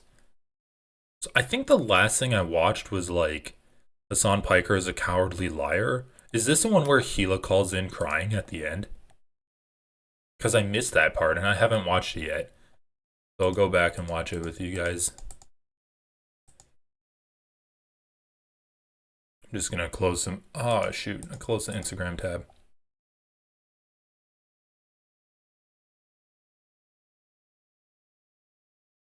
End of show talk. Is this where Gila called in? H3 just crying about harassment after a career doing it to others. Yeah. Streaming with him and hanging out. Oh wait, no, Ila's there. Oh, there was one part of this. I was listening to it through audio.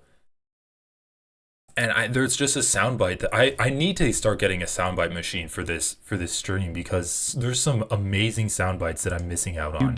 You demanded I describe to you what the context is, and you immediately moved on, and you're like, well, that's not the major point of the video.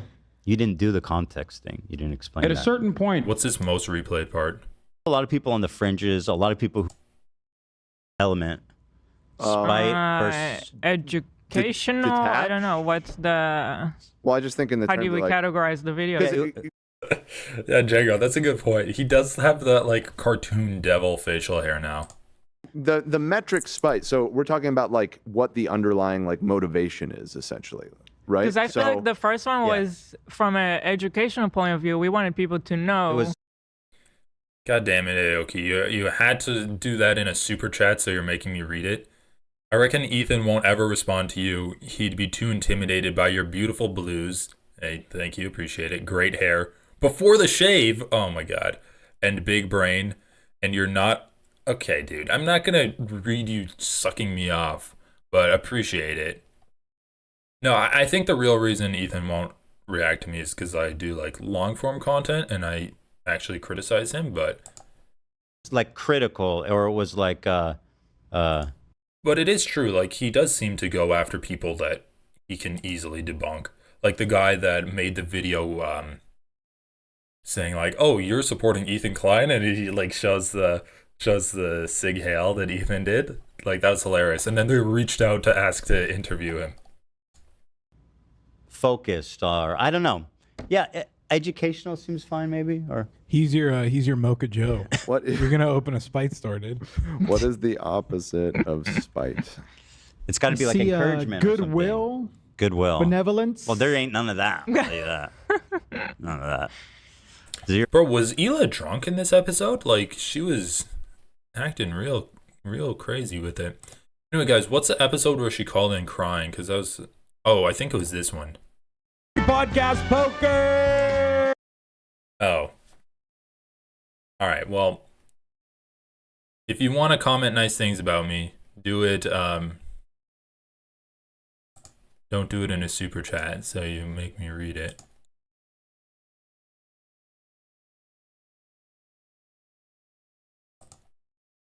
What am I doing?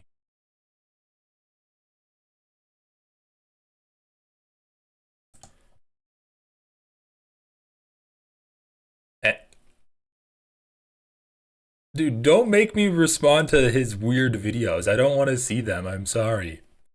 Oh, I saw this. Okay, so there's a reason that I haven't been like there's a reason I haven't been covering this H3 stuff, and it's because it's literally just turned into Hassan snark. So like the debate me, Ethan, he covers that. Then there's a Hassan Piker is a cowardly liar. There's a I'm being sued by an ex-employee show, and then he talks about Hassan and his maid. Then he does this Reddit thing where he's also talking about Hassan. Then he does like the Stephen A. Smith, he does the Stephen A. Smith, like, he does like some kind of freestyle rap there where he raps about how much he hates Hassan. I don't know if he did any like Hassan stuff with the Am I the A-hole thing. And then there's like the H3 snark thing, which is obviously like kind of about Hassan as well. But Am I the A-hole? Dear Hassan Park. Oh yeah, I think this was the Ela thing. Get out of here. So, I know I should have bitch that I hate. Just. Yeah. And apparently she defended me, which according is nice. to one thing I've learned. Talking about, you go, oh my God, he said. I mean, you could say that. To the, it's too close. Wrap it. Ew. Bad. We got the music playing. It's Tough crowd out here. All right, today, oh shit, yeah, so tomorrow's the poker thing. Come join us. It starts at like 5, I guess. It usually starts at 5. 5 to 6. It's 5 to 6. later for us because of the delay. So probably we'll keep you guys probably updated. like 6. Well, 5 or 6 it starts with the delay. Instagram. And we'll be back on Friday because I love you guys so much. I'm gonna fly my ass home on Spirit fucking Airlines. Wow. So we can do a Friday show. Are you gonna win this one? We need a statement. I don't see any reason to think why not. There we go. You know. Oh, slow clap.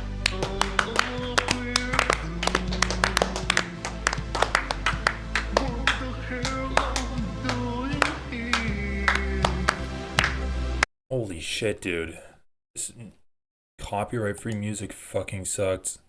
Like, way to massacre an amazing song. Like, dude, what the fuck? Like, the Hassan Cleaner situation. Okay, chat. I kind of want to make a poll, but how many of you think that Ethan Klein saw Hassan's mom and assumed it was a Latina maid that Hassan brought in that was undocumented and speaks a different language than Hassan? Because I think that's just like the funniest possible outcome of this all. Like, it's just so fucking good. It's so crazy.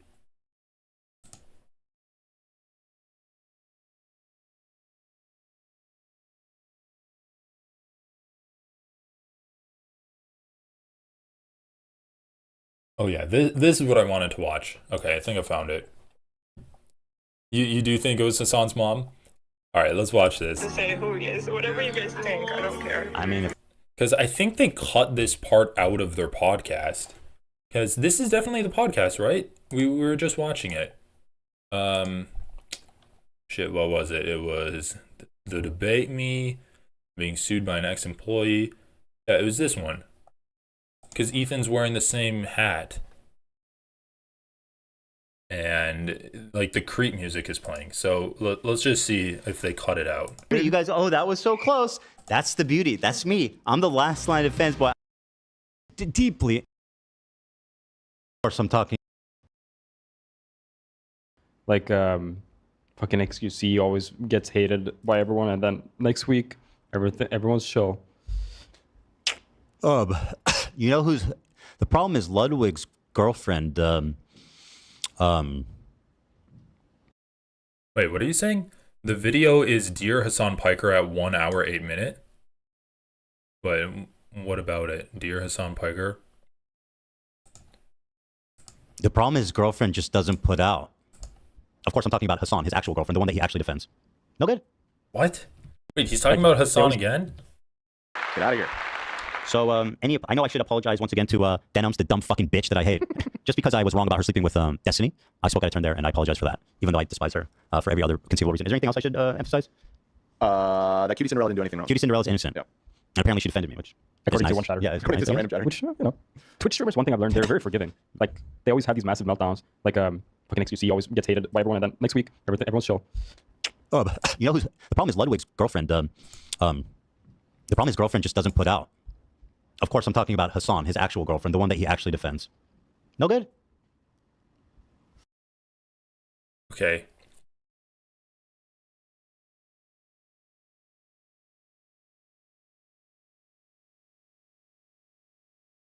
Okay. That's no good. A little twist. There's a bad setup, I feel. Yeah. Well, that was the joke. You go, oh my God, he said he doesn't put out. That's horrible. And they say, no, it's actually Hassan. Because, Not that epic. Come on. It wasn't epic, dude. He defends Hassan, but he won't fucking stand up for his own girlfriend. I'm telling you. I mean, you could say that. Well, it wasn't. I had to try to, wrap it in some eloquent hilarity. We'll try again on Friday. I'll work. I'll take that back to the Not to comment on their sexual relationship. I have no idea and I don't care about it. And that would be deeply inappropriate for me to speculate on too. So, hey guys, maybe it's cold in that studio. It's like -14 where I'm at. I have a couple beanies on my desk right now. I might pop it on if it gets too cold in my room, but yeah, right now I'm letting it breathe. We should have played chess. That was too close. Wrap it up. Cricket's over that's open the beauty of comedy. You guys, that was so close. That's the beauty. That's me. I'm the last line of defense, boy. I'm walking that line. Just like George Carlin. I'm George Carlin yeah, for sure. Of the modern era. That's how we do it around here, baby. Bad setup. I think everything you said this whole episode is now insignificant after that joke. It was that bad. Whoa. Oh, come on. Wasn't that bad. We got the music playing. Tough crowd out here. Okay, so let's watch this because I never watched it and they cut it out, I guess. So that's too bad. Ethan and Hila soothe each other by talking shit about Hassan. I don't know is it morally okay to say who he is. Whatever you guys think, I don't care. I mean, if I say who he is, it's probably just to get a bunch of snarkers buying his art. This doesn't really get to me because I have his art at my house, and it's like, what the do I do with that? And this is the result of this activism that Hassan. This is the result of Hassan's activism. This is what it resounds to. Zero. I mean, he actively didn't help make sure we don't get Trump in office. So that's what I'm saying. Yeah. Now I hope he's happy with like Trump-Landia that we're gonna get there. There should be a Hassan Street there, the Hassan Square. That's a good point, Hassan. Oh my God, this is a great video, dude. Okay, this is actually amazing. Thank you so much for clipping this because this is even funnier than I thought it was just gonna be her crying about something. But she's crying about an artist not wanting to work with her, who's, let's just be honest, her show and her husband is toxic. They put out toxic content. Like, Ethan Klein is literally calling a woman a dumb bitch on this. Like, sure, he can say that, oh, it's justified because she is acting like a dumb bitch. But come on, dude, come on. Like, the reason you're calling her a dumb bitch is because she's a woman. Obviously, he's done like harassment campaigns online. He has his own set of like dark clips that he doesn't want put out on the internet. And now they're mad because... Okay, I just have to run this back one more time. This video is amazing. I don't know is it morally okay to say who he is. Whatever you guys think, I don't care. I mean, if I say who he is... Oh, 1 hour, 8 minutes? Okay. The reason I thought it was at the end is because the Creep song was playing. But I'll run it back. Probably just to get a bunch of snarkers buying his art. This doesn't really get to me because I have his art at my house, and it's like, what the do I do with that?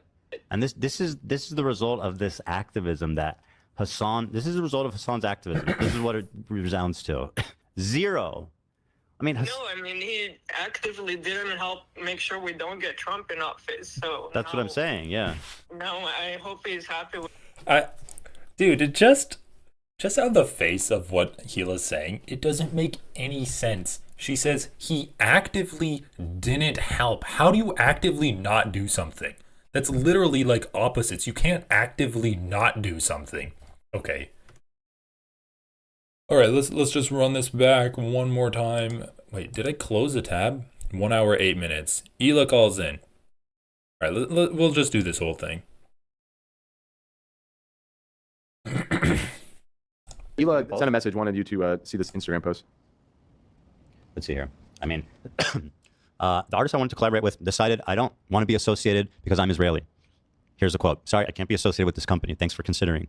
I followed them for years, always supported them, and I have an ongoing painting of his at my house. Wait, what the fuck? Who's she talking about? Bro, I'm not trying to be rude, but is Ethan actually dyslexic? Like, he's read this for 10 seconds so far, and he's completely ignored some words, changed other words. So what he says is, I'm sorry I can't be associated with this company. Thanks for the consideration. Ethan says, thanks for considering. Then he goes on. He says, I followed him for years, always supported him, and I have an original painting of his at my house. Ethan says, I have an ongoing painting of his at my house. Like, I'm really not trying to be rude, but the guy can't fucking read. This is just an observation that I've had watching him read multiple things. He's very bad at reading, and he usually can't bring himself to read the entire thing. He'll like trail off or change the words. And honestly, changing the words changes the meaning. Like, I wasn't even reading this, and he says, I have an ongoing painting of his at my house. I'm like, what the fuck does that mean? He's going into your house and painting in your house? And then I looked at it, and it's an original. Like, the guy's fucking... I mean, he's like almost illiterate. What the hell is going on? Because I'm Israeli. Here's a quote. Sorry, I can't be associated with this company. Thanks for considering. I followed them for years, always supported them, and I have an ongoing painting of his at my house. Wait, what the fuck? Who's she talking about? When we talk about how serious the rise in anti-Semitism, this is why it's scary for us. It's now so casual to just not want to associate with an Israeli just because I was born there. And I mean, I didn't know she posted this, but it's not just her. I mean, this is happening to Israeli artists. There's like a popular Israeli musician that we follow who's like pro-peace, totally like modern leftist, only just Israeli. That's it. They were born there. Their parents were born there. You know, all of her tours are being canceled because she's Israeli.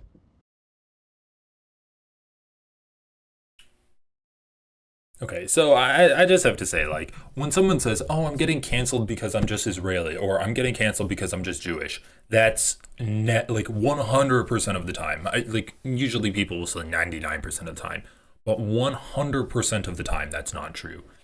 It's either because they've been to, like, a pro-Israel rally, they've spoken out in pro-Israel ways. They're like, you guys are too pro-Palestine. And if you're too pro-Palestine, that's actually like hurting Israelis. It's never just, I'm just an Israeli. I'm just a poor, small bean Israeli. How would you, dude, people would never know that you were Israeli if you didn't talk about being Israeli, if you didn't talk about how pro-Palestinian activists hurt your feelings as an Israeli, and if you didn't talk about how great of it is that Israel is an ethno-state and that we cannot have Palestinians enter in Israel because that's going to be the destruction of Israel. You spent the last fucking like 4 months of your life dedicated to this, and now you're acting like it's just because I'm Israeli? No, dude, you've taken a fucking political stance on this issue, and people don't disagree, like they don't agree with it. Okay, so yeah, dude, it's not that you're Israeli, it's that you are pro-apartheid, you're pro-ethno-state, you're extremely controversial online, I mean, Ila's art also kind of sucks, so there's that. Like, there's a very practical reason for why an artist might not want to collaborate with Ila. She's kind of shitty. Like, her art's kind of shitty. Your clothing product is ugly. If I was an artist, I wouldn't want my art being used for your clothing product. Like, maybe the guy doesn't know anything about the drama online. He just looked up what Teddy Fresh was, saw the clothing, and he's like, okay, I can't be associated with this company at all. Anyway, we already watched this, but oh yeah, let's continue it a little bit more. You know, I mean, that's just not normal shit. And this is the result of Hassan's type of activism, where there's zero space. Forget nuance. I mean, it's like they're just all or nothing. Like, I mean, that's just not how the world works. Bro, if you're working with a company, that's literally all or nothing. I mean, maybe there's like different contracts that you can sign, but you either work with a company or you don't work with a company. In this specific context, there is no nuance. What the fuck are you saying? It's just not how the world works. Sorry. Needless to say, I'm taking his art down today. I think Ela should... Hold on, I gotta call Ela. I'm gonna find out who the fuck that is. Actually, you know what? Yeah, I wanna know who that fucking is. I can tell you. I know. Also, wait, oh my god, this is so funny. So Ela's like calling in. She's obviously upset because this is an artist she really likes. She likes him so much that she's reached out to collaborate with them for their clothing company that they share. She literally has a painting of theirs at their house, or a painting of his at their house. And Ethan's like, I have no idea who this guy is. It's like, who is this person? I've never heard of him. There's no inkling of who this person could be. And Dan's like, I know. He's Ela's favorite artist. It's like, dude, Ethan, you don't... I guess he's been in his basement for months making that Hassan content nuke, so he probably hasn't seen the painting in a long time. Well, then, you know who the artist is? Yeah. Show me. Because I know all the art in our house and shit. I want to see if it's someone I know. Oh.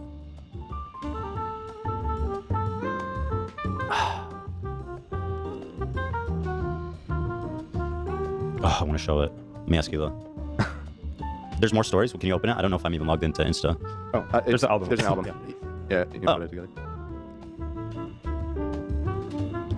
Thank you.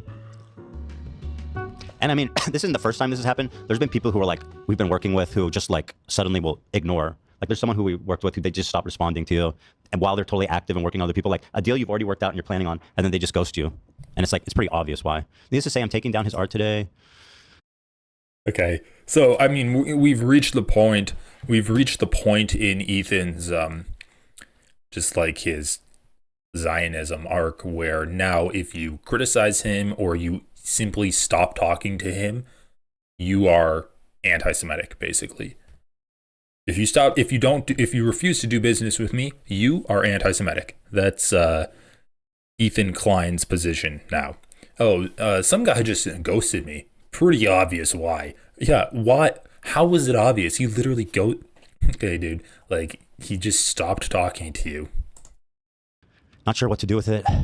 How do you think you are morally above us all when you're just judging people based on where they're from? You were fucking lucky you were born in America, and you get to fucking sit there and judge people who had no choice where they were born, whose parents were born there. You dumb scumbag.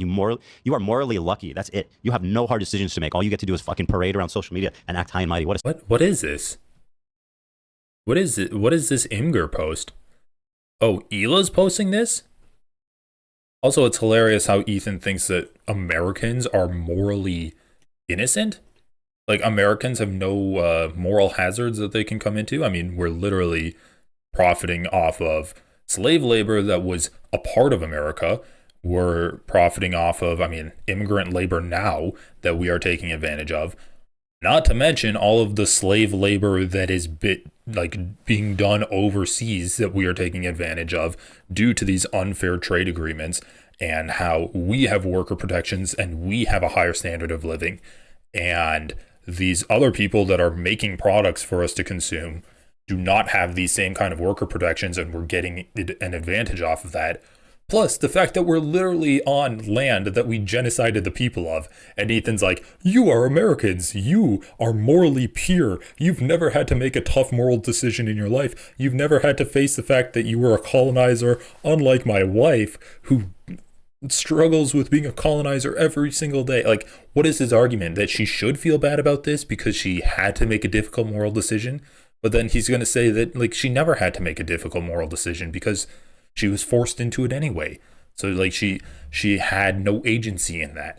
She was just a kid. She was just a kid being forced into it. But that terrorist, that baby-killing, evil, anti-Semitic terrorist that Hassan interviewed, he could have personally stopped all of the hostages from being kept inside of Yemen.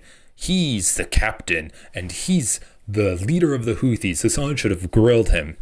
Okay, yeah, but Hila, when she was 19 and in the IDF, she was just a kid who was being forced to do it for mandatory military draft. How do you think you are morally above us all when you're just judging people based on where they're from? You were fucking lucky you were born in America, and you get to fucking sit there and judge people who had no choice where they were born, whose parents were born there. You dumb scumbag. You are morally lucky. That's it. You have no hard decisions to make. All you get to do is fucking parade around social media and act high and mighty. What a scumbag. What a scumbag, man. He's also not the first. I already experienced it at the moment. That's a Destiny phrase? Yeah. Let me ask you. Let me call it real fast. So not the first. I already experienced it at the moment. He is also not the first. I'm already experiencing it at the moment from another person I was working with. Okay.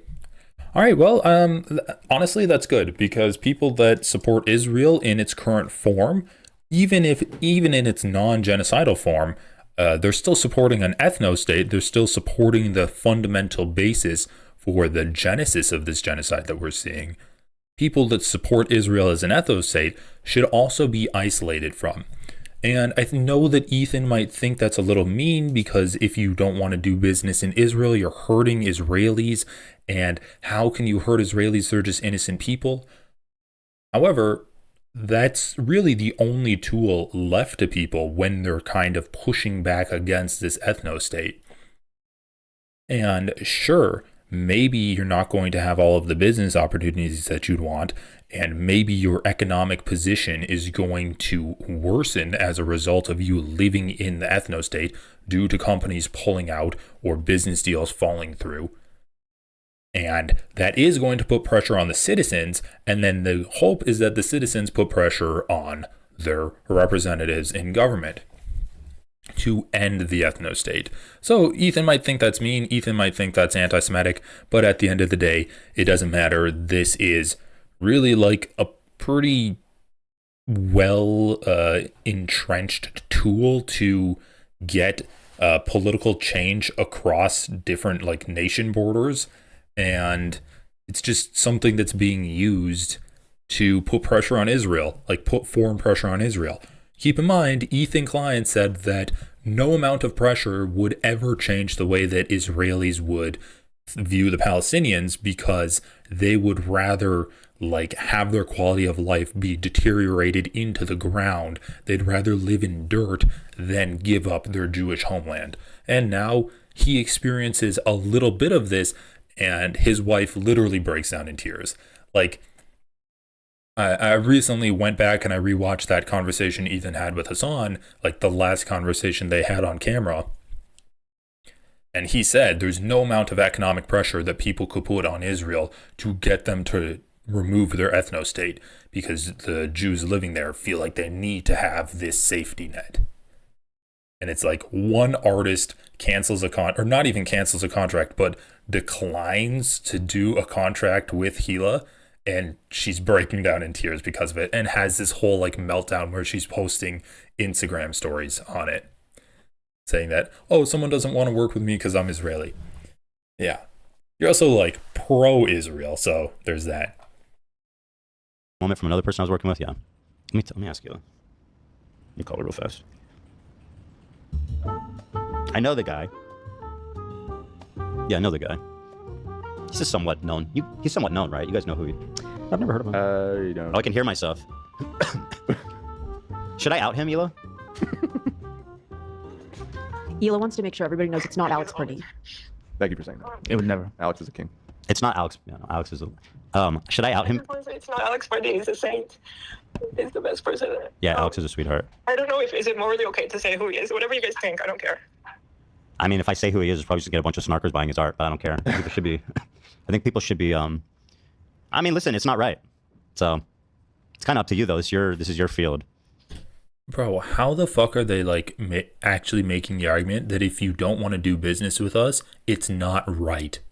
Like, you're doing something morally wrong by not doing business with my wife. I don't know. Maybe just don't. You always can later. Don't make an emotional decision, is my advice. What a fucking rude, what an asshole response to, like, it's almost like he's, yeah, and by the way, like, he doesn't even dignify you with the response of, like, it's like, no, actually, I can't fucking be associated with this company. That's it. And you guys have had a relationship, like, he knows you. I'm just annoyed because it's not the first one. There's another person right now that is doing the same thing to me, somebody that I'm already working with. So, I don't know. This one really got to me because I have his art at my house, and it's like, what the fuck do I do with that? I appreciate the art. I don't want to destroy it, but I also don't want it here. Can't support him. I'm sorry. I didn't know that all that happened. It's just, I mean, it's just fucked up. It's like, it's just so fucked, dude. There's nothing else to say about it. And it's just so fucking disgusting. And this is the result of this activism that this is the result of Hassan's activism. This is what it resounds to. Alienation, hate, racism, and zero fucking progress for people in Gaza. Zero. I mean, he actively didn't help make sure we don't get Trump in office. So that's what I'm saying, yeah. Now I hope he's happy with like Trump India that we're going to get there. There should be a Hassan Street there, the Hassan Square. That's a good point. Hassan Piker Way. Yeah. I'll advocate for that, yeah. That's a good idea. I'm sorry that happened. I'm gonna think about if I want to blast him. I mean, dude, this is so fucking gross. Like, she's literally crying about an artist not wanting to work with her, and then in the same fucking breath, she's making jokes about what Gaza is going to look like once Donald Trump comes in, ethnically displaces everyone there, and then puts up like Trump Tower or whatever. She's like, oh, I bet there's gonna be like a Hassan Piker place. It's like, dude, it's so fucking disgusting. Just once again, like, my video was taken down for hate speech, and these fucking people are making jokes about the genocide that's happening in Gaza. They're like, oh, I guess Hassan's gonna be happy when everyone's dead there. Like, that's literally what they're fucking arguing, man. Oh my god. Like, these people have such twisted priorities. Literally, they're breaking down because an artist doesn't want to work with them. And you can see why the artist doesn't want to work with them in the same fucking breath. The artist doesn't want to work with them because they make jokes like this. They're like, oh, someone doesn't want to work with me, so I'm going to cry. And they probably don't want to work with me because of Hassan. They say that they don't want to work with me because of Hassan. And guess what? Hassan also failed to stop the genocide. He's such a fucking loser. In fact, he's actually caused the genocide. Hassan caused the genocide because he didn't campaign hard enough for Kamala Harris. Dude, these people are so fucking twisted. It's actually like, it's really gross. And listen, I've said it before. When I first started covering Ethan, I actually like covered him in good faith, and I covered him under the impression that he was in good faith. I should say I've always been in good faith. I stand behind everything I say, but I was like, okay, yeah, Ethan's like obviously emotional, and he's making some dumb arguments like, oh, Hassan interviewed a Yemeni teenager, and Ethan says that, oh, this is like a terrorist guy. This made me feel bad. It's like, okay, I can understand why you'd feel bad. Let me explain to people that are interested in this why it's wrong to feel bad. Why it's wrong to feel bad about a teenager being interviewed and asked about his like aspirations in life when he's, just a teenager living in a country that was under famine for the past 15 years until recently. Like, can we put that into perspective, right? But now I really don't see Ethan anymore as a good faith actor. I don't think he's interested in, like, he's obviously not interested in having a productive discussion about this. Hassan's openly said that, like, okay, I'll like watch the video with you, or I will debate you without the video. He's just like, I'm not going to watch the video because obviously the video is fucking trash. Why would Hassan watch it? I don't think Ethan really has anything of value to put out into the world. I think he's causing a lot of harm. I think he's acting maliciously and in bad faith. I mean, he literally admits to lying. He admits to putting in misinformation into his video. And he admits that the purpose of the video is to have Hassan experience the things he's experiencing right now. So he wants Hassan to lose out on sponsors. He wants him to lose out on interview opportunities, lose out on access to the DNC, basically get banned from Twitch, like lose his platform. He wants to deplatform Hassan. And it turns out this one-sided harassment campaign is backfiring, and him and his wife are losing opportunities on their end. So it's just like, it's ironic. It's even a little bit satisfying to see, I'm not going to lie, to see these people that have done a harassment campaign almost using, like essentially using the genocide that's happening to attack someone that's making them feel bad about being on the wrong side of this like public discourse on genocide. All that being said, like, listen, it's just turned, all of the Hassan segments are not really fun to talk about anymore. Because I said it before, like, talking about right-wingers is necessary to do because they're very effective at propaganda, but it's not that fun. And it's not that fun because they don't believe what they say. They just lie, and then you just have to go through their content and react to the lies. And I thought it was really entertaining to go through all of what Ethan Klein is doing because I thought Ethan believed what he was saying. And I think he did believe what he was saying up until a point. And now I really think Ethan doesn't believe what he's saying anymore. And he's just trying to attack Hassan in any way that he can find. And he's attacking Hassan. He's attacking like leftists and communists and pro-Palestinian advocates, and he's just really taken this crusade, but I just don't think he really believes what he's saying anymore. So, like, I'll still cover Ethan because, honestly, at this point, the content he's putting out there is really no different than a Michael Knowles type figure or a Ben Shapiro type figure.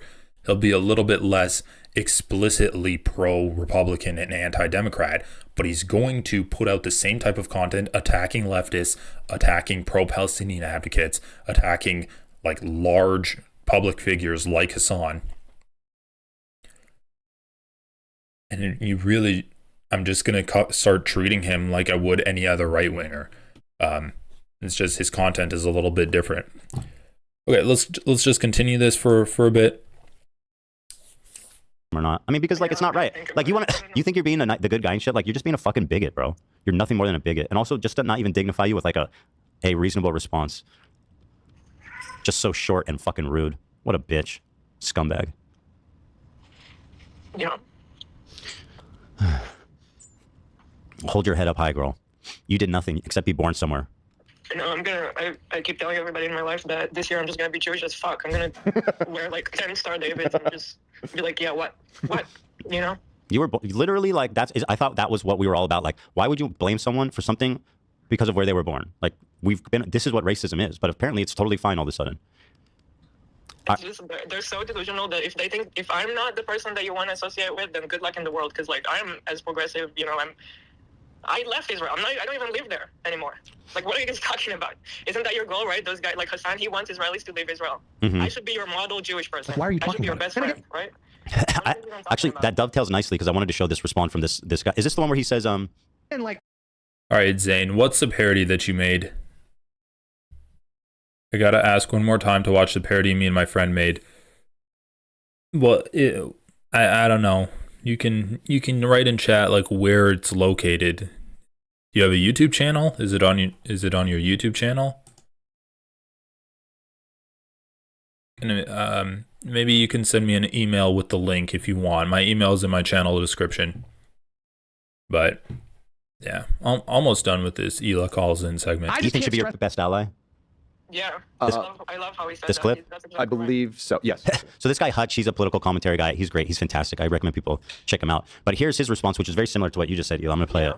Like, why are you talking about it? And again, like, I just can't stress enough how insane it is that all of this stems from the fact that Ethan, his one crime, basically, Ethan's one crime, the unforgivable crime. No, you can't send links in YouTube chat. So it's content new. How long is this though? Because I don't want to watch. I don't know. It's gonna be late. Anyway, that was pretty funny. So we have a lot of like stuff to catch up on. Man, 3 hours. Okay, let's just watch the latest thing because I also think it's funny to look at since this is the latest development. We'll do the latest development. Yeah, Zane Noble, why don't you send me a link into my email and send me a link to my email and then we'll watch it at the end of stream. Okay, let's take a look at these timestamps while this plays. My friends, it's me, Ethan Klein, your host. Intro. The infallible.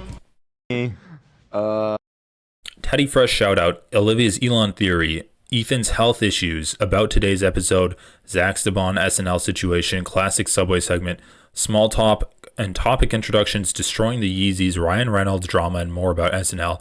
New favorite podcast unlocked, poll about next segment, Boogie unalive someone, bathroom break and small talk, finishing the lol call, comparing hell from different regions, addressing the title. Let's see. Man, I feel like this show's really gone downhill. I mean, they've done now 3 Reddit episodes in a row. Like, am I the a-hole reading insane Redditor confessions, and now this, another Reddit section?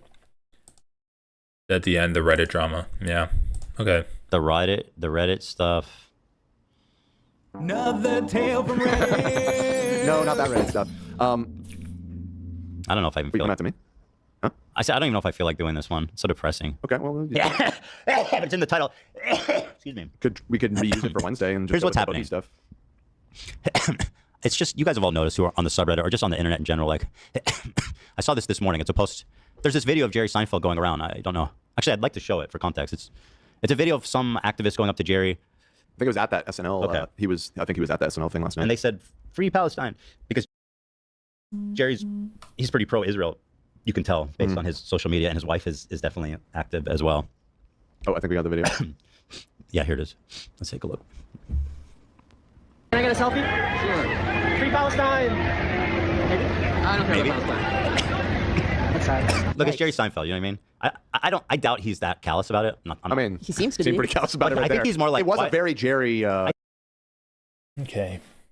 Oh yeah, there's one other thing that I wanted to talk about here. So I'm kind of surprised Ethan's bringing this up and like defending Jerry Seinfeld.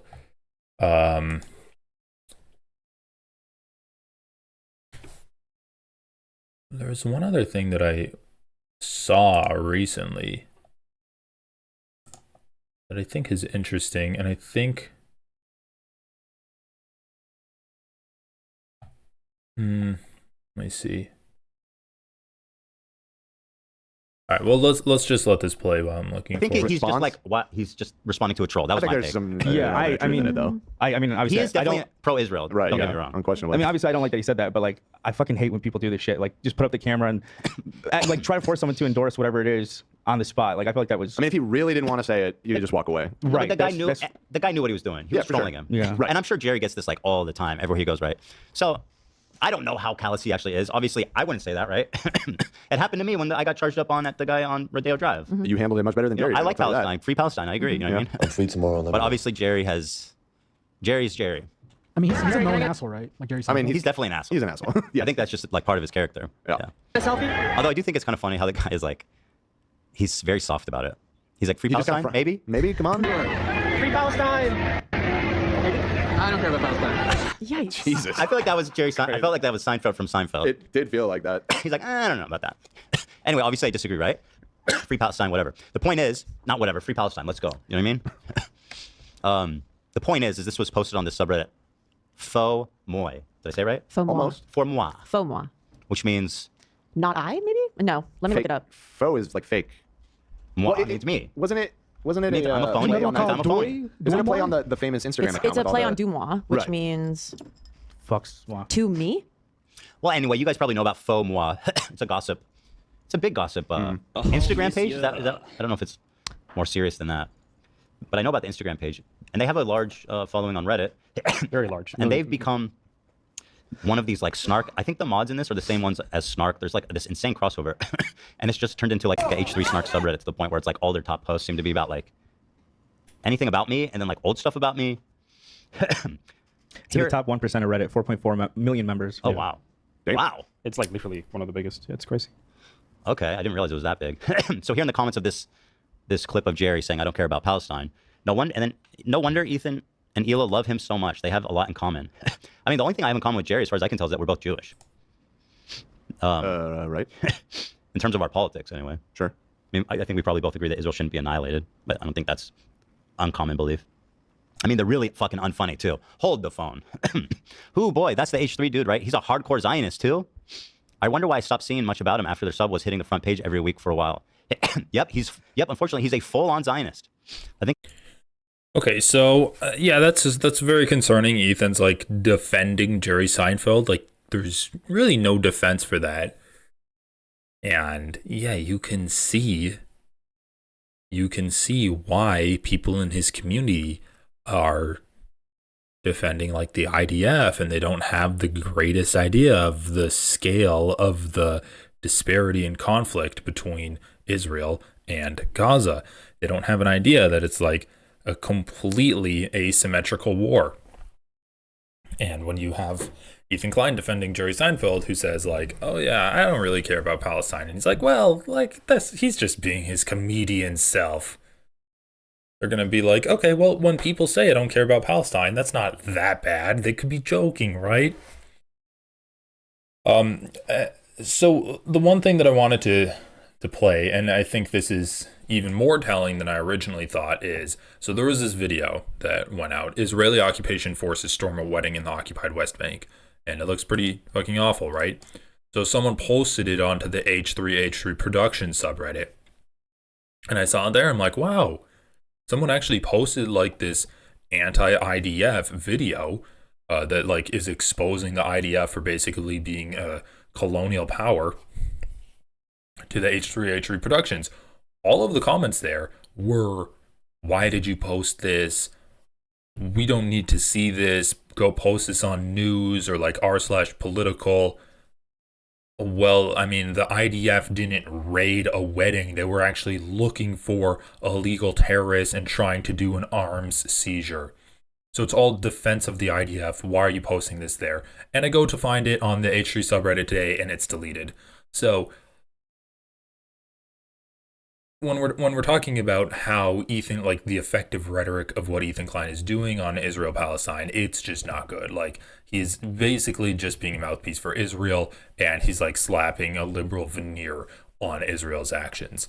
When you're silencing the negative things that the IDF is doing, and you're just saying that, oh, you know, people have done bad things on both sides, that is a defense for Israel. So that's really disappointing to see that post was deleted. But honestly, it's probably a good thing, because it's a good thing for Ethan, because the comments there were extremely disgusting. But then, I mean, I guess Ethan just made another disgusting comment about Jerry Seinfeld. So, you know, he's not really beating the pro-Israel allegations here.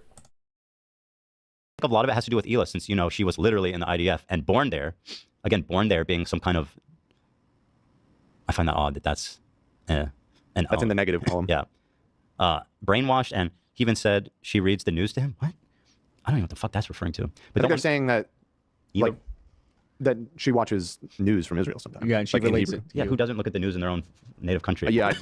People are so weird about Israel media, because, like, you'll see people all the time being like, even according to Israel media, they said this happened. But then at the same time, it's like, oh, she reads Israel media, so she's obviously brainwashed and a Zionist. It's like, Israel is a free society with free press. It has the whole gambit. Range of opinions sources, in the press. Just like America does. You know what I mean? But yeah, I'm a full Zionist. Hila reads me the news, apparently. But I don't want to give her all the credit. They're equally just as awful about this. He'll spew Zionism and then be like, yeah, whatever, I'm pro-Palestine, sure. With a link to snark. And it's become to the point where there's like this faux moi, there's YouTube drama, there's snark, and now I even started seeing it on this subreddit. There was an attempt. That seem to all be somehow run by these people. And it's come to the point where it's just like completely nonstop, relentless. Like, the harassment that me and Hila are receiving is just genuinely unfucking comparable. Like, nothing I've ever dealt with. And to the point where I don't know how it's allowed on Reddit. Like, an organized harassment campaign spreading across multiple subreddits, targeting like two specific people. It's so fucked up that Reddit allows this and doesn't do anything. It's like, well, I don't know. They're literally waiting for someone to kill themselves. Like, it's so fucked up, dude. It is so sick. H3 fans are attacking Brittany Broski, claiming she's anti-Semitic for distancing herself. The truth is, Ethan showed her prolapse anus when she was on the podcast. We've been over this, this fucking insane talking point. I did not know that Brittany unfollowed me, but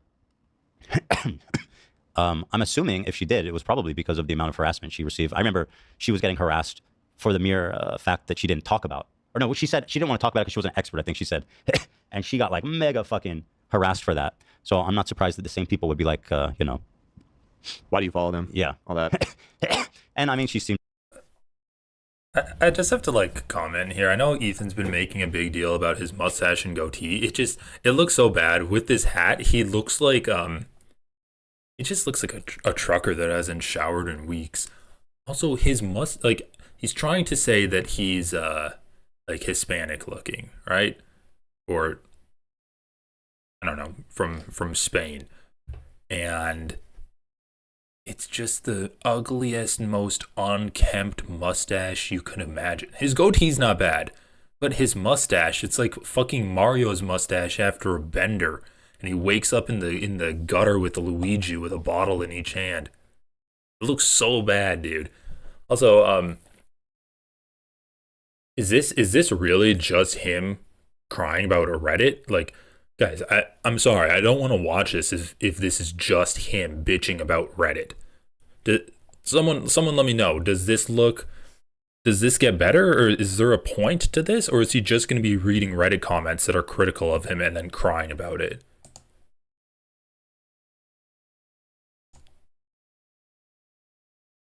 Yeah, he does not look good, man. He looks like he hasn't slept in a while. Okay, all right, let's play this. Needs to be someone that cares about that. I guess there's only like 40 this was just left. from yesterday. This is from 3 hours ago. 2,000 points. I mean, I don't know how probably got a lot more than that by the end of it. It's worth noting too that video that they attached as their evidence for that being the case, she doesn't say that at all in that video. I didn't even see it, but I know on the show we were having fun. Dude, I'm sorry. Like, okay, sometimes I'll go through Reddit posts when they're like clips of videos or clips of famous people talking, or even like talking about the fans of a channel, but they're just going after people that are like random people making posts that are like, oh, this person said this about me, but actually she didn't say that about, like, dude, what the fuck is going on? They're literally going after random people's Reddit posts that are just criticizing him. Okay, all right. There's a lot of people, like, there's even people that criticize me. I don't go after random comments and make that the content of my show. Yeah, this content is so bad. Yeah, this face, man. Okay. All right. And then she went on Cody Co's podcast the next day and was laughing about it. Like, it's so obvious we were having fun and she I wasn't. mean, that happened years ago. If she recently unfollowed, I don't know. Oh my God, I don't give a a fuck. I doubt it was about fuck. what happened. This is 2 years ago. Who cares? Outright freakish lie. 7,000 points. The people that looked into this have no fucking clue what they're talking about. And I will get into this soon. And I promise you it will be good. So just stand back and stand by. But what they're referring to is just a DMCA. Like one of their posts of like the hundreds, if not thousands, got DMCA'd. And so the story is that I'm trying to sue them and silence free speech because one post of 1,000 got DMCA'd. They're big free speech warriors over there, so they could, of course, read. I mean, it is a well-reasoned statement by our attorney that they could just read that. It explains pretty thoroughly and legally why certain posts were DMCA'd. But I promise you guys, just stand back and stand by. I don't need to get into it now, but I will explain everything at the appropriate time, which will be soon. So yeah, that's YouTube drama, 7,000 points. YouTube drama, Ela Klein steps away from the H3 podcast after calling Yoav Golan a good guy, which is a repost of H3 snark. 2,000 points. YouTube drama 12 days ago. Ela Klein, without evidence, claims an artist is anti-Semitic, will not work with Teddy Fresh because she's Israeli. Once again, this ongoing gaslighting campaign to make us look crazy. Like Ela is 100% right. He unfollowed her because of her stance, because she's Israeli or whatever, because she's not an Israel that like volunteers to kill herself. I don't know what they want. She's 100% right.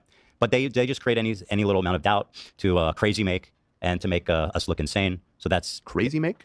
Yeah, that's a thing. The thing. Yeah, it's like when a group of people collude to try to make someone lose their mind by like mass gaslighting them, which is something Hassan's community does, and just in general these activists do. I've noticed. It's all Hassan. It's Hassan's community, man. Yeah, Hassan's community is trying to make Ethan look crazy or make him think that he's going crazy. I'm sorry. I have nothing to add here because some of this criticism is valid, some of this criticism is a little bit out there. But he's just reading Reddit posts and he's just saying there's like this there's this giant conspiracy to make him look insane. And it's like, dude, this is a self-fulfilling like you do look insane. You're cobbling together Reddit posts of people criticizing you and being like, oh my God, Hassan's behind this. He's pulling all of the puppet strings. There's guys over here. I have enemies over here. He's like in his own little bunker right now, filming with his podcast. He looks all disheveled. He literally hasn't shaved in like days at this point. I don't know why he was so proud of his mustache.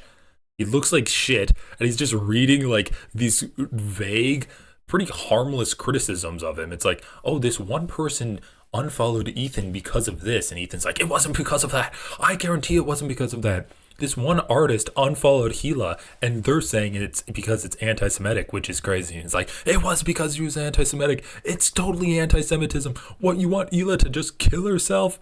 It's like, what the fuck is going on, dude? Like, he's just become so touchy. I don't know. Was Ethan always this touchy before? Like, I know that he's made it a point now that he's like, no more Mr. Nice Guy. I'm going to play tough with these guys. If you make content about me, I'm going to make content about you. I just think I think he's starting to realize a little bit the total amount of scale of how much of the internet is against Ethan Klein right now. And he's like starting to lose his mind a little bit. That's the only thing that I can think of. You would see how much people are crazy making. Yeah, the other thing is it's impossible for him to get any kind of accountability.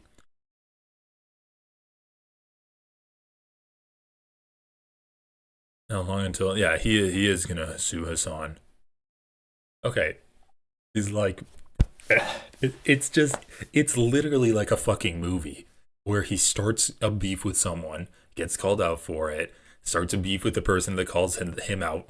Then it keeps going. People keep piling on. He can't keep up with all of these beefs that he's doing, but he can't take any accountability. And now all of these criticisms are coming at him from all sides, and he's like starting to get disheveled. He's like, "You're trying to make me look crazy, but I'm gonna make you look crazy. You're criticizing me to try to make me look crazy. It's all a conspiracy. All of these people are teaming up." And it's like his brain is literally short-circuiting, and he can't understand that there's legitimate criticism for him and his wife and the show and the content he's putting out there. Like, and he's trying to say that, like, no, it's not that all of these people have an issue with me. It's Hassan. And I don't know if he's actually going to, like, bring it all back to Hassan, but he is, like, he literally just said that, like, Hassan encourages this type of brigading type of stuff. Like, he encourages this school of thought where people are criticizing him. And then the other thing that kind of crossed my mind is, like, the whole Aubrey thing, where he's like, Aubrey said he had a good time on my show, but it's impossible that he didn't have a good time on my show, so he's obviously lying now. It's the exact same thing where people are criticizing the content he's putting out there, and he's like, the content I put out there is stellar. There's no criticism on my content. Thus, if you are criticizing me, you are in bad faith. Insane. So that's crazy, make? Yeah, that's the thing. The thing? Yeah. To kill herself. I don't know what they want. She's 100% right. But they just create any little amount of doubt to crazy make and to make us look insane. So that's crazy make? Yeah, that's the thing. The thing? Yeah, it's like when a group of people collude to try to make someone lose their mind by, like, mass gaslighting them. Yeah, it's like men will do anything to avoid therapy. Ethan Klein will do anything to avoid talking to Hassan. That should be like the meme that gets tagged onto his channel. Which is something Hassan's community does, and just in general these activists do, I've noticed. Because, like, nobody actually believes that Brittany Broski unfollowed me because I showed her a prolapse video that we all laughed about like 4 years ago. Like, nobody believes that. But somehow, everybody's on board with, like, oh yeah, of course that's why, you know. And it's the same thing with Hila. This is absolutely why this artist told her this. There's no question about it. Based on, you know, I've talked about it, whatever. They were friends, they were friendly, they've been in touch, they've supported each other. You know what I mean? It's because of that. There's no question. So that's 5,000 points. Ethan Klein postpones his content nuke for another week. Oh, that's just a statement of fact. Am I missing something? They're just hyped about it. Right. Comprehensive list of all of Ethan Klein's most controversial, outrageous, vile moments. This is on Faux Moi. Like, how isn't that like a pop culture, like, gossip page? Like, this page has been just turned into a straight up subreddit dedicated to harassing people. Like, they don't even know how to spell my name. Please, you know what I mean? If you're gonna hate this hard, at least spell my name right. Also, from my understanding, most of these subreddits is for, like, current things happening around pop culture or just internet drama. But with you, they always bring up stuff from the past, I noticed. Like Ethan Klein, greatest hits. That's not topical. It's not pop culture. It's literally just incitement of harassment. And they all get thousands and thousands of views, and it's all old shit that just keeps getting dug up and rehashed between these three subreddits. So I'm seeing people say, I'm looking into it right now real quick, but that these subs all share common mods. Yes, and that's what I'm saying. Why does Reddit is fucking sleeping at the wheel. This shit that they're allowing is so fucked, dude. They have the same moderators on all of these fucking huge subreddits that are just weaponized harassment. And they're all links to Snark, of course, on Do Moy. Like, are you, what? How's that even fucking relevant at all? You know what I mean? This is all shit I've talked about a million times, you know what I mean? Whatever. This is from 2 days ago. This is from 4 days ago. Resurfaced video of Ethan joking about this Patrice Wilson video, which I'm pretty sure I've talked about recently, but definitely talked about a million times over. We watched this video, actually. We watched this video like 3 or 4 months ago on the show. And I mean, like, out of context, I see why it looks bad. In context, it makes the whole story, as you see it unfold, it makes sense. But that's what all these people do. So again, like, why is it that I'm coming up 3 days, 4 days, every fucking day in these subreddits? Oh, you need the context of Ethan Klein making a black man raping a little white girl. You need the context to make those jokes funny. That's funny. That's just funny. Okay, so what? There's mods addressing the top. Oh man.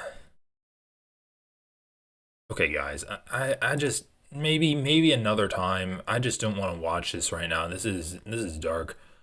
But what I do want to do is look at Ethan's Instagram stories because I think that's funny. So he says, "It won't save you scumbags from what's coming. I can't wait for your family, friends, work, and school to know what you've been up to," smiley face. Guys, comment if I'm like missing anything important in that video, but if it's just him reading comments and then like complaining about it, I really don't care. Like, I don't want to watch a guy read YouTube comments, which is essentially what that content is.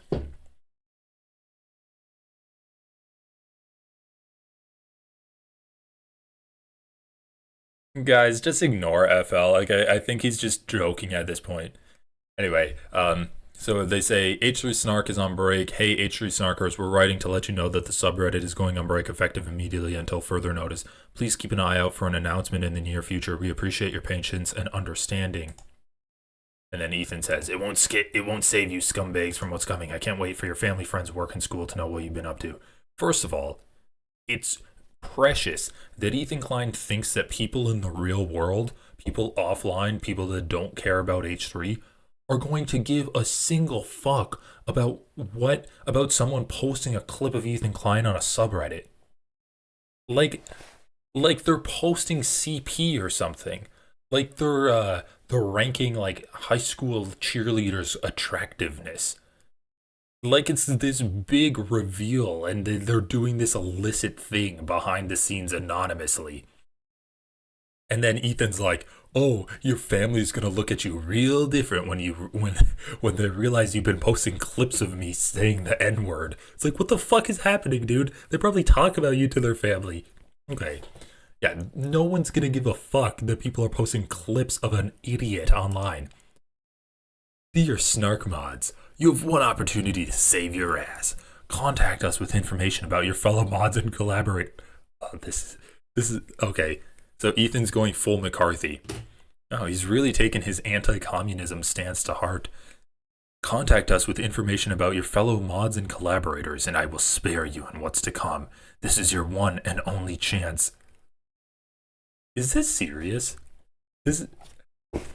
Ethan has really entered his villain arc. I thought I was going to enter my villain arc with the new haircut, but man, I can't hold a candle to Ethan. He's literally going full supervillain. He's going full like McCarthyist. We're going to need a list, and then we're going to use you to add more names to the list. All right, what's next? 2 of the main mods are actually Trisha superfans.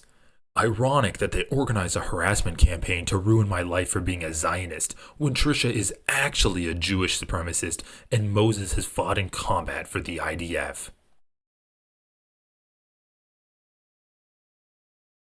I don't even know what to say to this. Like, this is whataboutism. This is probably a lie, too. I don't even know who Trisha is. I don't know who Moses is. Like, people have been... The H3 Snark has been going before October 7th. They've been criticizing you for a lot other than just your blatant Zionism.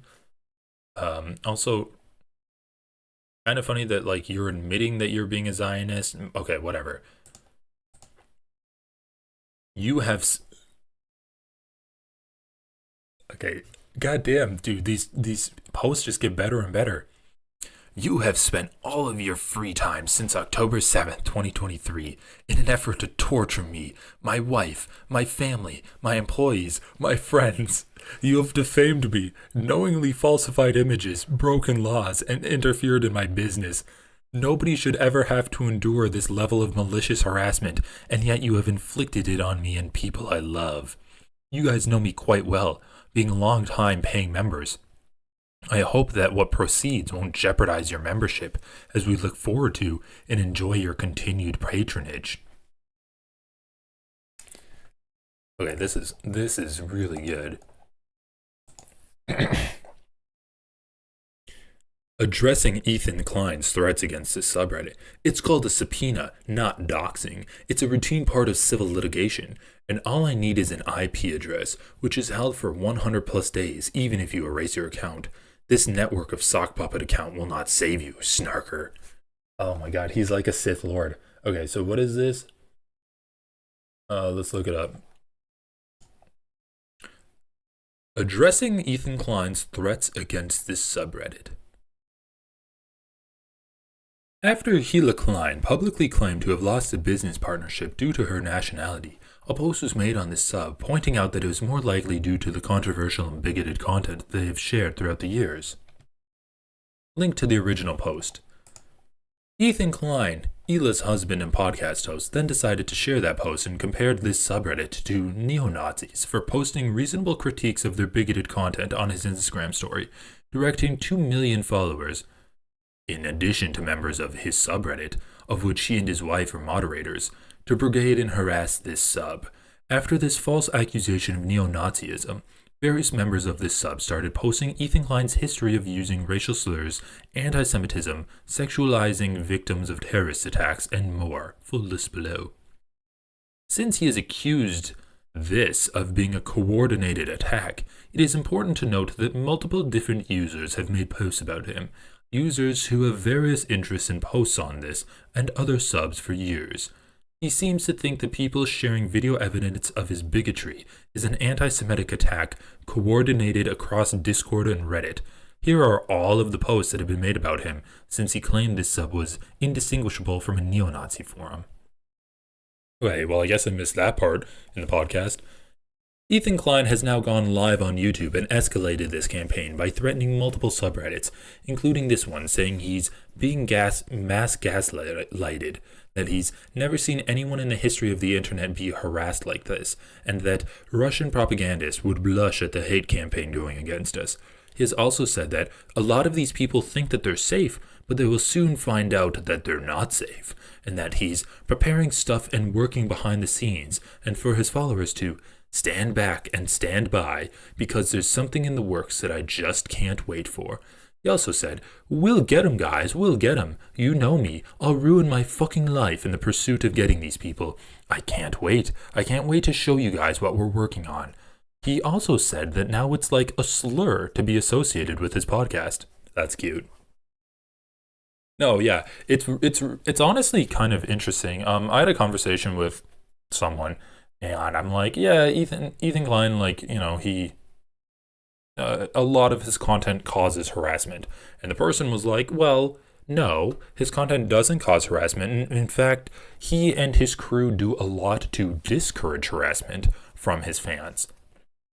They actually take reasonable steps to stop fans from harassing the targets of their video. Like, that's just not true. Ethan Klein literally weaponizes his audience to harass people. He encourages harassment on these videos, and let's just think about this for a second. Ethan Klein says stuff like calling Denims a dumb bitch. He says stuff like calling like Hassan a scumbag, an asshole, a bitch. He calls Aubrey like a lying bitch. He calls Mika's Rhetoric like a dumbass, and she shouldn't be a teacher. He literally harasses her, and of course his audience would also harass her. He publicly blasts subreddits. Why would his audience not go and harass subreddits? I'm of the belief that if you don't want your audience to repeat what you're putting out there, then you shouldn't be repeating, then you shouldn't be like putting that content out into the world anyway. So like, if Ethan is doing content that's harassing, why would he not want his audience to harass these people? Okay, so Ethan Klein is putting out harassing content. Of course his fans are going to harass people. And so, like, it's not surprising when he targets Fwamwa or Snark or, like, YouTube drama, and then his fans go there and brigade it or whatever. The threats are public on the latest video/stream on his YouTube channel if anyone wants to verify these claims, but please do not harass or make threats in the comments. It does not help anyone's cause, nor does it change anyone's minds. He and the users on his sub who have been brigading and harassing other subs have also falsely claimed that there are common mods across all these subs, despite there being only one new mod who begrudgingly mods Hassan Piker's sub. She's not a fan of him and has multiple criticisms of him in her comment history, and who was added as a moderator to this sub far after users posted criticisms of Ethan Klein and his bigoted content. Examples of these old posts below. They have also encouraged harassment of this mod and mods on other subs, as well as users of all the subs he's mentioned in this video over the past few days, with multiple posts and comments on his subreddit, again, which he and his wife are mods for, that violate Reddit content policy. Example, posting mods and other users is information, sharing posts from these subs and encouraging users to brigade and harass mods/users. This is now likely to escalate given that on his most recent livestream, he has essentially sent his users to Reddit again to brigade these subs/mods. By personally identifying a specific moderator on his stream, Klein is engaging in behavior that has historically led to serious harassment. At this stage, this is no longer about subreddit moderation discussions. This has become a case of major content creator weaponizing their platform to intimidate and harass individual users. He is ironically claiming there is a coordinated harassment campaign against him, when it's in fact his YouTube, Instagram, and Reddit followers who have been harassing people across subreddits for years, and probably beyond Reddit as well. Addressing other points he has made. We can't speak for other subs, but the term Zio that he mentions being associated with Nazism and white supremacy is actually banned from our sub and has been for a long time. So again, completely unfounded accusations. Anti-Semitism in general is also completely unacceptable on sub, and we ban users who conflate Judaism and Zionism because that in itself is extremely anti-Semitic. That's funny.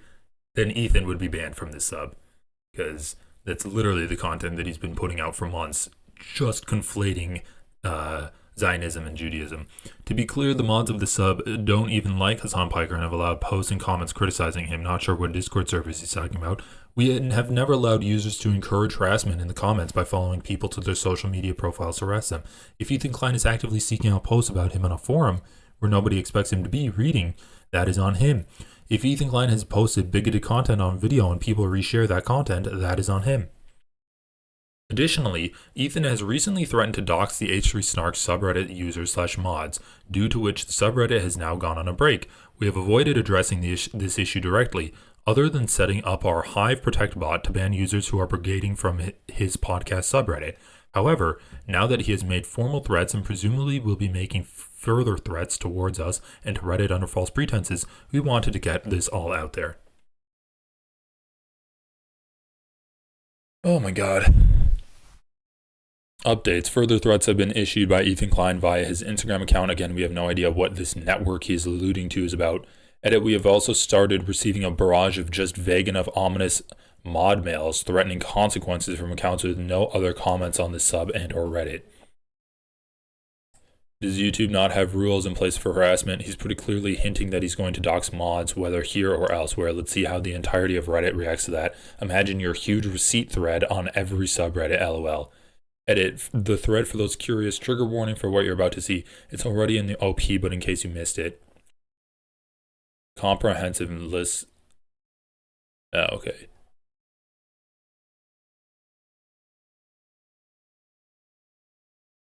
Yeah, so anyway, I think the real answer to this is he wants the snark shut down.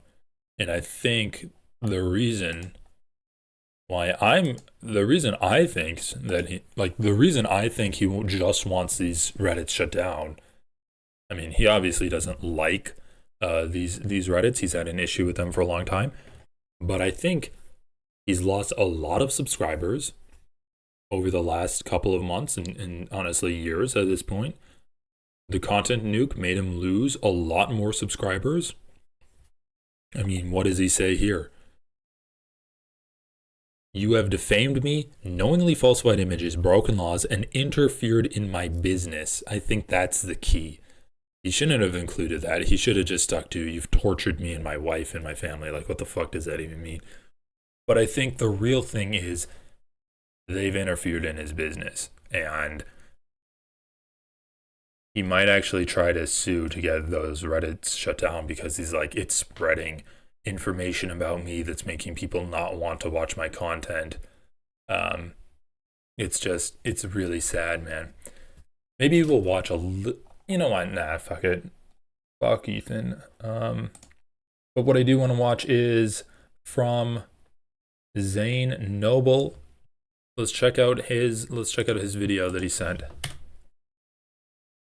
And I'm assuming this isn't going to be like TOS. Okay, 11 minutes. Welcome back to the H3 podcast. And today we're going to be playing a game.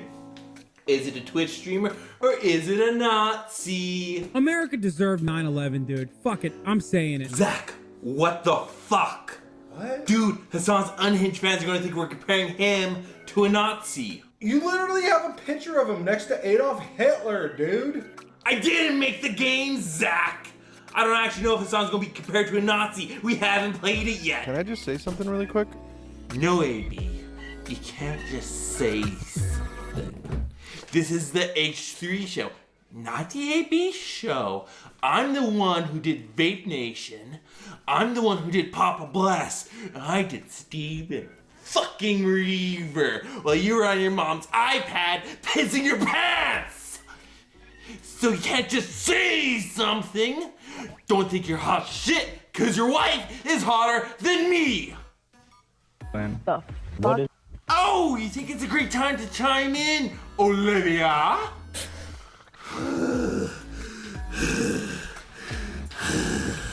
When I drop this content.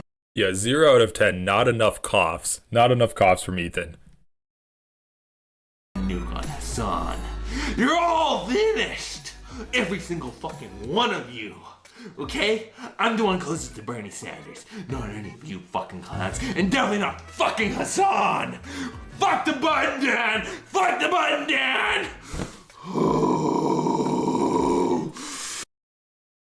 Okay, why does this read like a Papa Meat video or like a Meat Canyon video? Like, just the fucking over-the-top anger that's pouring out of you, dude. This is pretty golden though. Also, what are the chances that Meat Canyon animates an Ethan Klein, like an Ethan Klein crash out video? Because I think that'd be pretty fucking good. You fucks.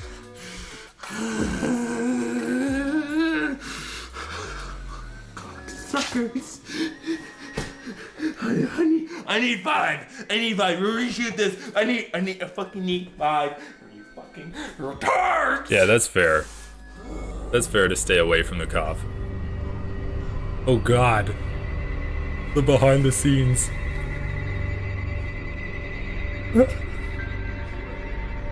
Oh, Hassan. My Turkish delight. Oh, how I missed you.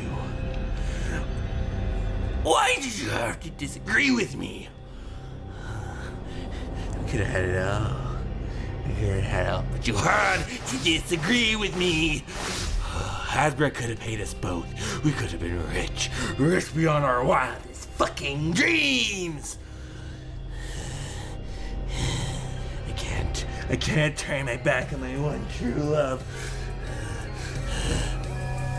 Oh! No, is that the Sabra hummus? Sabra. Oh, Sabra, I can't turn my back on you.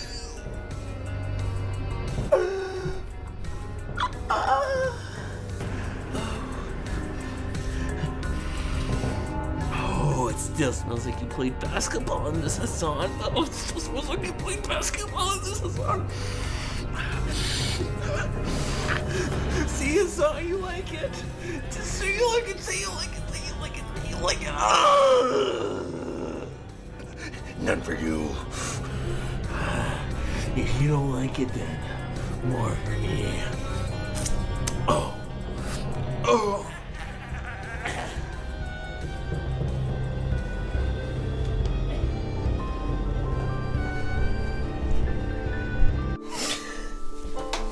Ethan, you have to deal with this. Here with Ethan Klein. Welcome back to the HD podcast. Fine. Hassan, I can't escape Hassan. Hassan, I can't escape Hassan. Oh my god. I'm good. Of course. McConnell, who fell down the stairs like Nana. Oh, tell me more about the Cartier. Ooh, is that sapphire? Is it sapphire? Oh!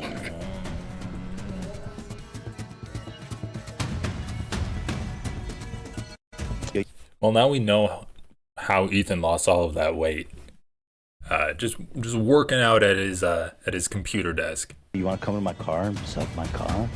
I had Yeah, the I fucking don't baby know. gloves It is on, probably and you a- cried like a just because bitch I after put doing it out Teddy there. Fresh Me and ads Hassan are in the still midst friends, of our and this has genocide nothing to do coverage. with still friends, still friends, still friends, still friends. 9/11 happened because they hate us. Me and Hassan are still friends. A lot of people are in much more denial. They're like, absolutely not.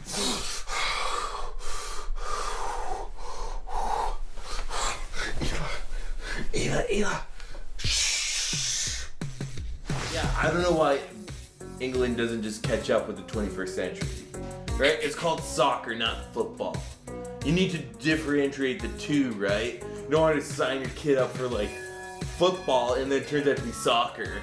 That one was a little traumatic. Dan? Okay, that was an accurate recreation of Ethan Klein level jokes. Lieutenant Daniel Swirlove. One more comment like that, and Hosmer's gonna pull our checks. Do you want that? Do you want to be poor? So yeah, anyways, like, besides that, yeah, no, let's get with the programs, right guys? Right, everyone? Yeah. This didn't respond. Gerald Ford was there. I hit him with the bye dog. The thing, like, there's that one guy who's like a pothead. Oh, what the fuck, dude? Yo, coming in so hard. Başka açıklaması olamaz. Yok abi, bilmiyorlar. Gülmeyi bilmiyorlar abi. Hayatında gülmemiş mi amına koyduklarım? This is my moodang. I'll take the mic. Bro, what is going on, dude? Oh no, you can take it. Bro, I'm sorry. please, dude, fix that. Fix that. You look like you're about to get assassinated at a theater, dog. Don't do it. Ethan, you gotta deal with this. You seen a prolapse video yet? Prolapse? Like a prolapse? Like a, what's that?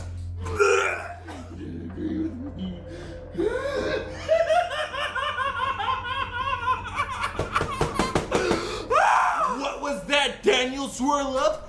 More like Daniel Swirlove, because I hate you so fucking much. If I didn't need you right now, I would fucking kill you. Okay, Ela, honey baby. All right, this video is not going to be complete unless you have an anti-communist arc where he just actually executes Dan at the end of it. Watch the kids while I 2 days? Dude, this is impressive as hell. It should be quick. Just watch the kids, okay? Bet you never listens. Ooh, there it is. Daddy's little workout. Ooh, ooh, ooh. 1, Daddy's 2, little workout.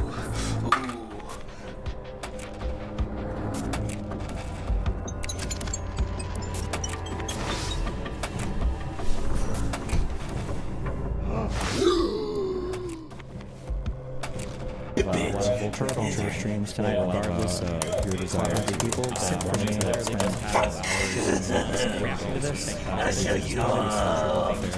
Taking your reasons for why sharing things and not just actually what they think it is kind of funny. I only say that because Because we're in Hassan's world, like so deeply, Hassan's voice changed over the years. Oh yeah, I'm doing research. You step up. Everyone. Oh, communism. Yeah, so do you know what? I was actually listening to this new podcast with Lex Friedman was in it, Ben Shapiro, and this other guy. I forget what the other guy's name was. But like obviously like we're not associated with him at all. Anyway, back to the point. Ben Shapiro surprisingly making some points. Making some good points, and I know I said he's going to be the first in line to the Holocaust, but he might be first in line to my heart now. Oh, that was a perfect opportunity for a "my heart goes out to you" moment from Ethan there, just to demonstrate what Elon Musk did, though. Not that he actually meant it. It's the same thing with Ethan saying slurs, right? He's just demonstrating it for the purposes of posterity, so people actually know the full context of it. There is nothing wrong with jerking off to AI porn. Okay, Ludwig? Okay? Cutie Cinderella? You should be honored that I decide to jerk off to you. You should be honored that I'm not the only one.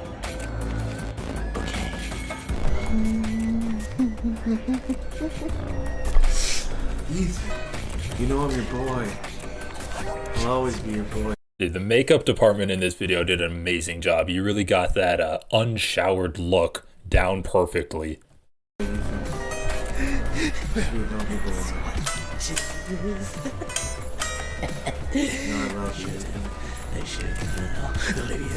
Bitch.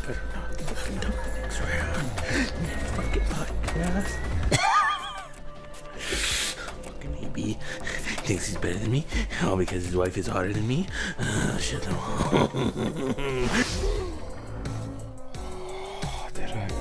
the content nuke. The content. Did I make the content nuke? Okay, maybe I did. Maybe I didn't just yet. Maybe I didn't. I need to go look. Make the content nuke. Did I make the content nuke? Did I make it? I didn't make it yet. We're good. Me and Hassan could be friends again.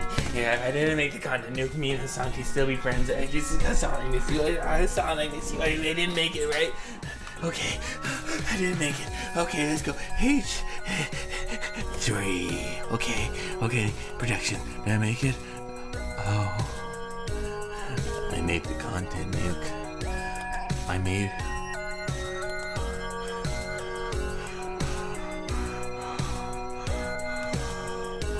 It's made. Hassan, I'm sorry.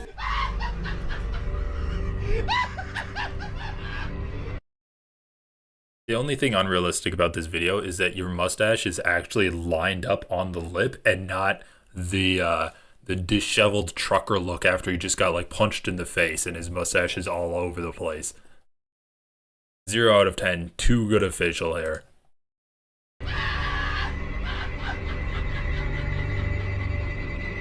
You will be held to a higher and higher and soon impossible to maintain ethical standards by the very mob you currently wish to please. And then you will make a mistake and they will devour you with glee. Please take this warning seriously. I'm not one of you guys. I'm fast as fuck, boy. Not! I like you. Fast as fuck, boy. You're wrong. No, you're wrong, Peterson. Keemstar. I'm not one of you, Keemstar. Apple cider kills the desire. Please shut the fuck up! Up yours, woke moralists. No! Ethan, please come back. Come back to the proper side. We miss you.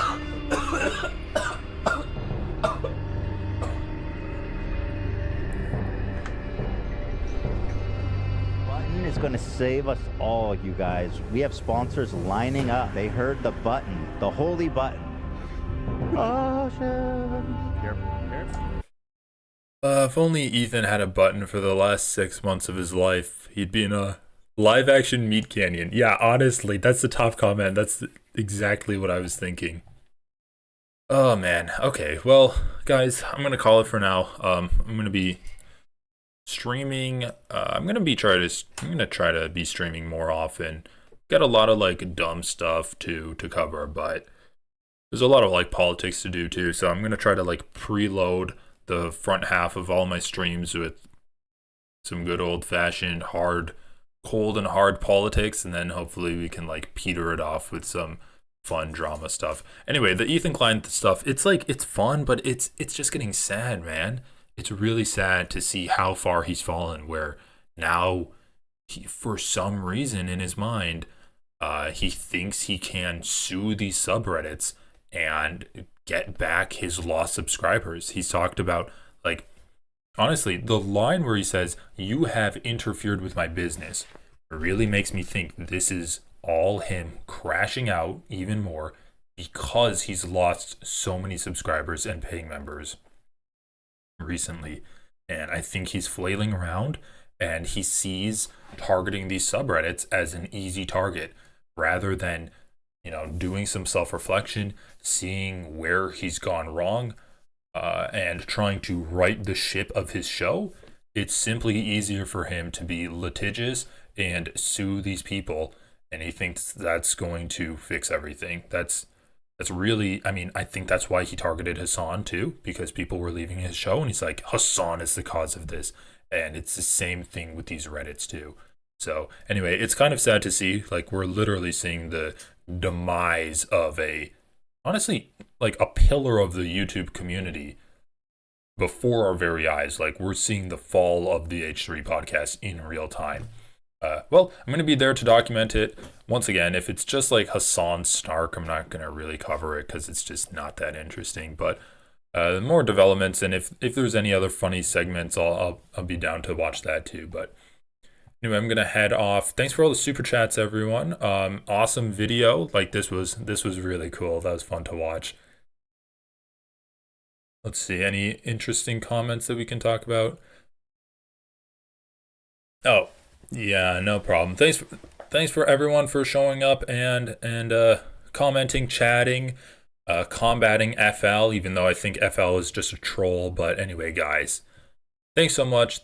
Once again, like, I'm trying to use this platform to educate people, and honestly, like, I think Ethan Klein's really putting out a lot of misinformation, and so I'm going to be there to cover that too. Thanks for watching, everyone, and I hope you have a great rest of your day. See ya.